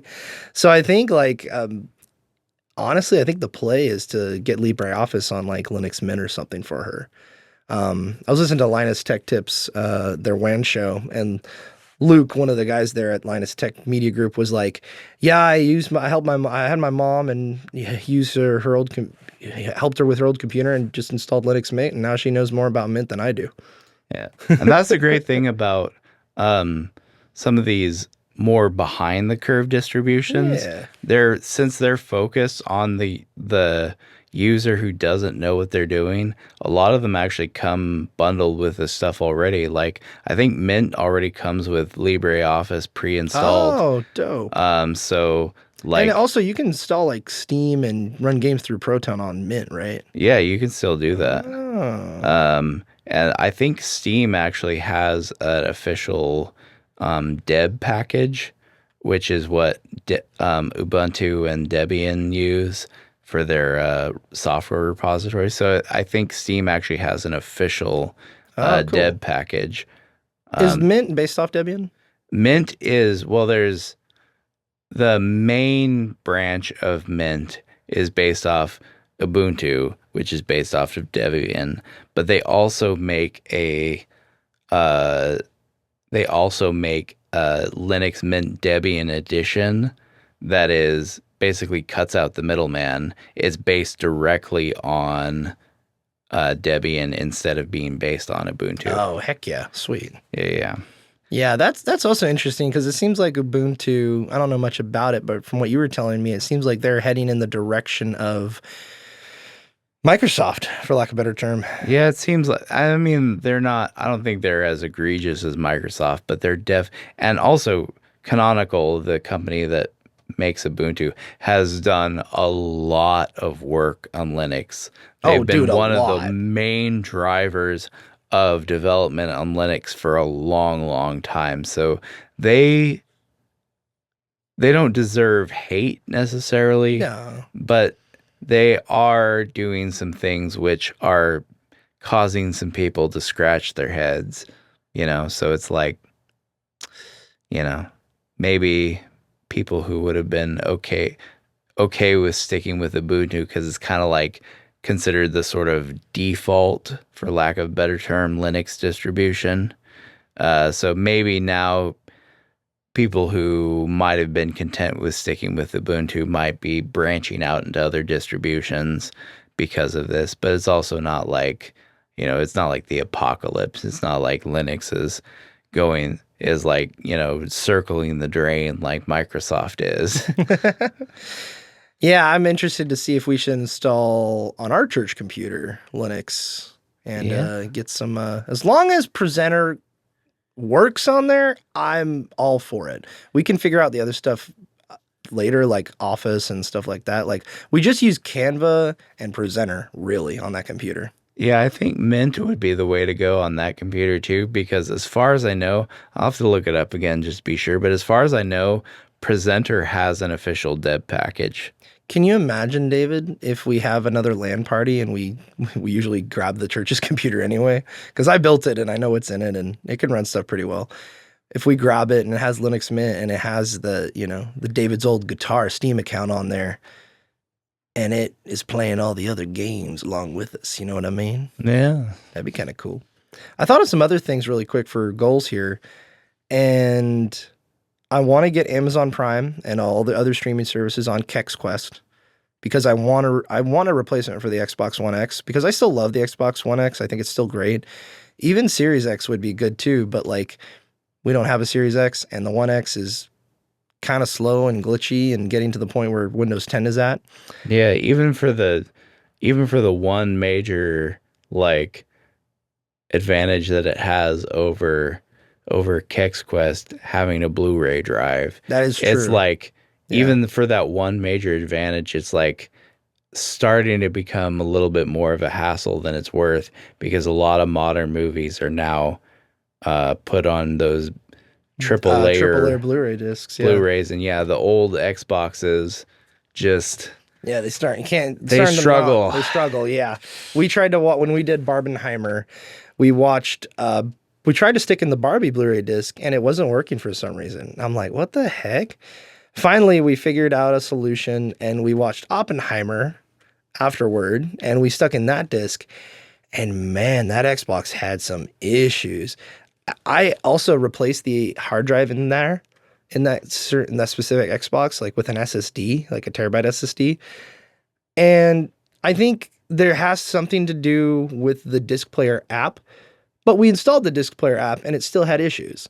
So it's not having to do with anything hardware level. I think specifically it has to do with it not being ready, I think, for like stuff like Oppenheimer, which is at this point 3 years old, like of a disc. Yeah, and I mean, even though you've kind of that particular Xbox, you went and did some work on it, like this Yeah. is a known issue of people with One X's just Oh, yeah, that's not right. being able to play, either not being able to or having serious trouble playing triple layer Blu-rays. Yeah, we had most of the PC hardware here at the house at that point when we were watching those movies. And I was I was getting really frustrated, David, and I said, "Man, are we just gonna have to go buy a PS5 or something? Like, just go on Marketplace, get one just for a disc player? Because that seems like that might be the very last 4K Blu-ray disc player to get, honestly, at a good price in terms of the future. But that's a different conversation. But yeah, definitely, I want to just straight up replace that thing and get the streaming services on there. Yeah. Also, I want to get Brave, Thorium, and Vivaldi working on Fedora as well. Oh, yeah, that should be easy. You just gotta. I think you gotta build them Yeah, on Fedora, but sounds like work. I mean that's a challenge that I'll take on. Like, You're willing to make the sacrifice, David? yeah, actually, I enjoy a lot of it. I didn't enjoy trying to build that stupid lightweight Spotify client before I finally gave up and just installed the Flatpak. It's like, oh my God, the documentation was like so bare bones, Oh yeah. and it was you read it, you read through the I read through the README on GitHub, and it's like, oh, this should be not too bad. And then when it didn't work, I looked a little closer, and interspersed between all the instructions were all these little links hidden away to other websites with Oh all these no. other things that you had to do before. Oh, it sucks. And it was just like I was trying to it I was building two apps to try and make one app work, and to build the second app, I was having to install like three different development tools Oh, jeez. that I had never heard of before. It's like I'm not a coder. Like I just like I was only able to build that image converter app from source because it relied on all it relied on was Go, and it was a very simple command that I was able to follow along with the code and actually understand what the code was doing because it was that basic. This was like you got to install Rust, and you got to install OpenSSL, and you got to install this thing, and you got to install that thing. And then here's this giant block of code that you have to copy and paste. And I'm not copy and pasting that giant block of code. I don't know. It's way too complicated for me to read. Like if 2 or 3 lines of code, I can read it. I can figure out what it's trying to do. And so I feel good about using that code. But when it's like a big old chunk of code running software development tools that I've never heard of in my life, it's like I draw the line there. That was not fun. But figuring out how to build things like web browsers and stuff that are much more widely used, I don't think I'll have an issue with that. Yeah. And it's also kind of nice on another note to have just new hardware again. Like I was really excited because I'm so used to working with e-waste, David, to have a brand new graphics card, to put that in there with the new CPU, making sure the motherboard was updated in the BIOS to make sure that was compatible. Like it just felt really good to work with good new hardware that worked as well. It was very nice. All those creators I mentioned earlier, by the way, Switch and Click, Deck Ready, ETA Prime, Techia City, Level 1 Techs and Linux, and Chris Titus Tech are all going to be in the description, by the way. And yeah, we're just slowly but surely adding replacements for our certain tools, and we're adding them to our computing tool belt, like you said, David. And I can't wait to find replacements for everything and see what the community does to continue to refine replacements for everything. But yeah, you got anything else? No, I think that about does it for what I wanted to talk about. We can finally play It Takes Two together, David. Finally. All right. Well, with that, ladies and gentlemen, thank you so very much if you made it all the way to the end. Charles, I know you're there. I know you're listening to this right now. You made it to the end, and I'm proud of you. The only other people I don't know, the only other people I think who would have made it to the end of this Linux talk would maybe Chris, maybe Eamon, maybe. And I'm drawing a blank right now. I know for a fact Lexi is not listening to this episode. That's for sure. But anyway, Wesley, have a good day, sir. Sweet dear Wesley. All right, well, we'll bid you adieu. And we'll take it. I hope you take it easy. And we hope you have a good day. And remember, when you finally add that replacement for your Adobe your Adobe Audition replacement, send it my way at snarpfanglepod@gmail.com. And if you find a replacement for DaVinci Resolve and Adobe Premiere Pro, send them on over to snarpfanglepod at gmail.com. And if you find a replacement in the world that makes that Linux making that good old juicy burger at In-N-Out, send them on over to snarpfanglepod at gmail.com. And if you got a certain build that's got all kinds of juicy information on it, on how to emulate my good old OG Xbox games, send them on over to snarpfanglepod at gmail.com. We'll see you guys later. And remember to wear your trench coat and fedora hat and keep them straight. And Snarp Fangle on. Bye-bye now.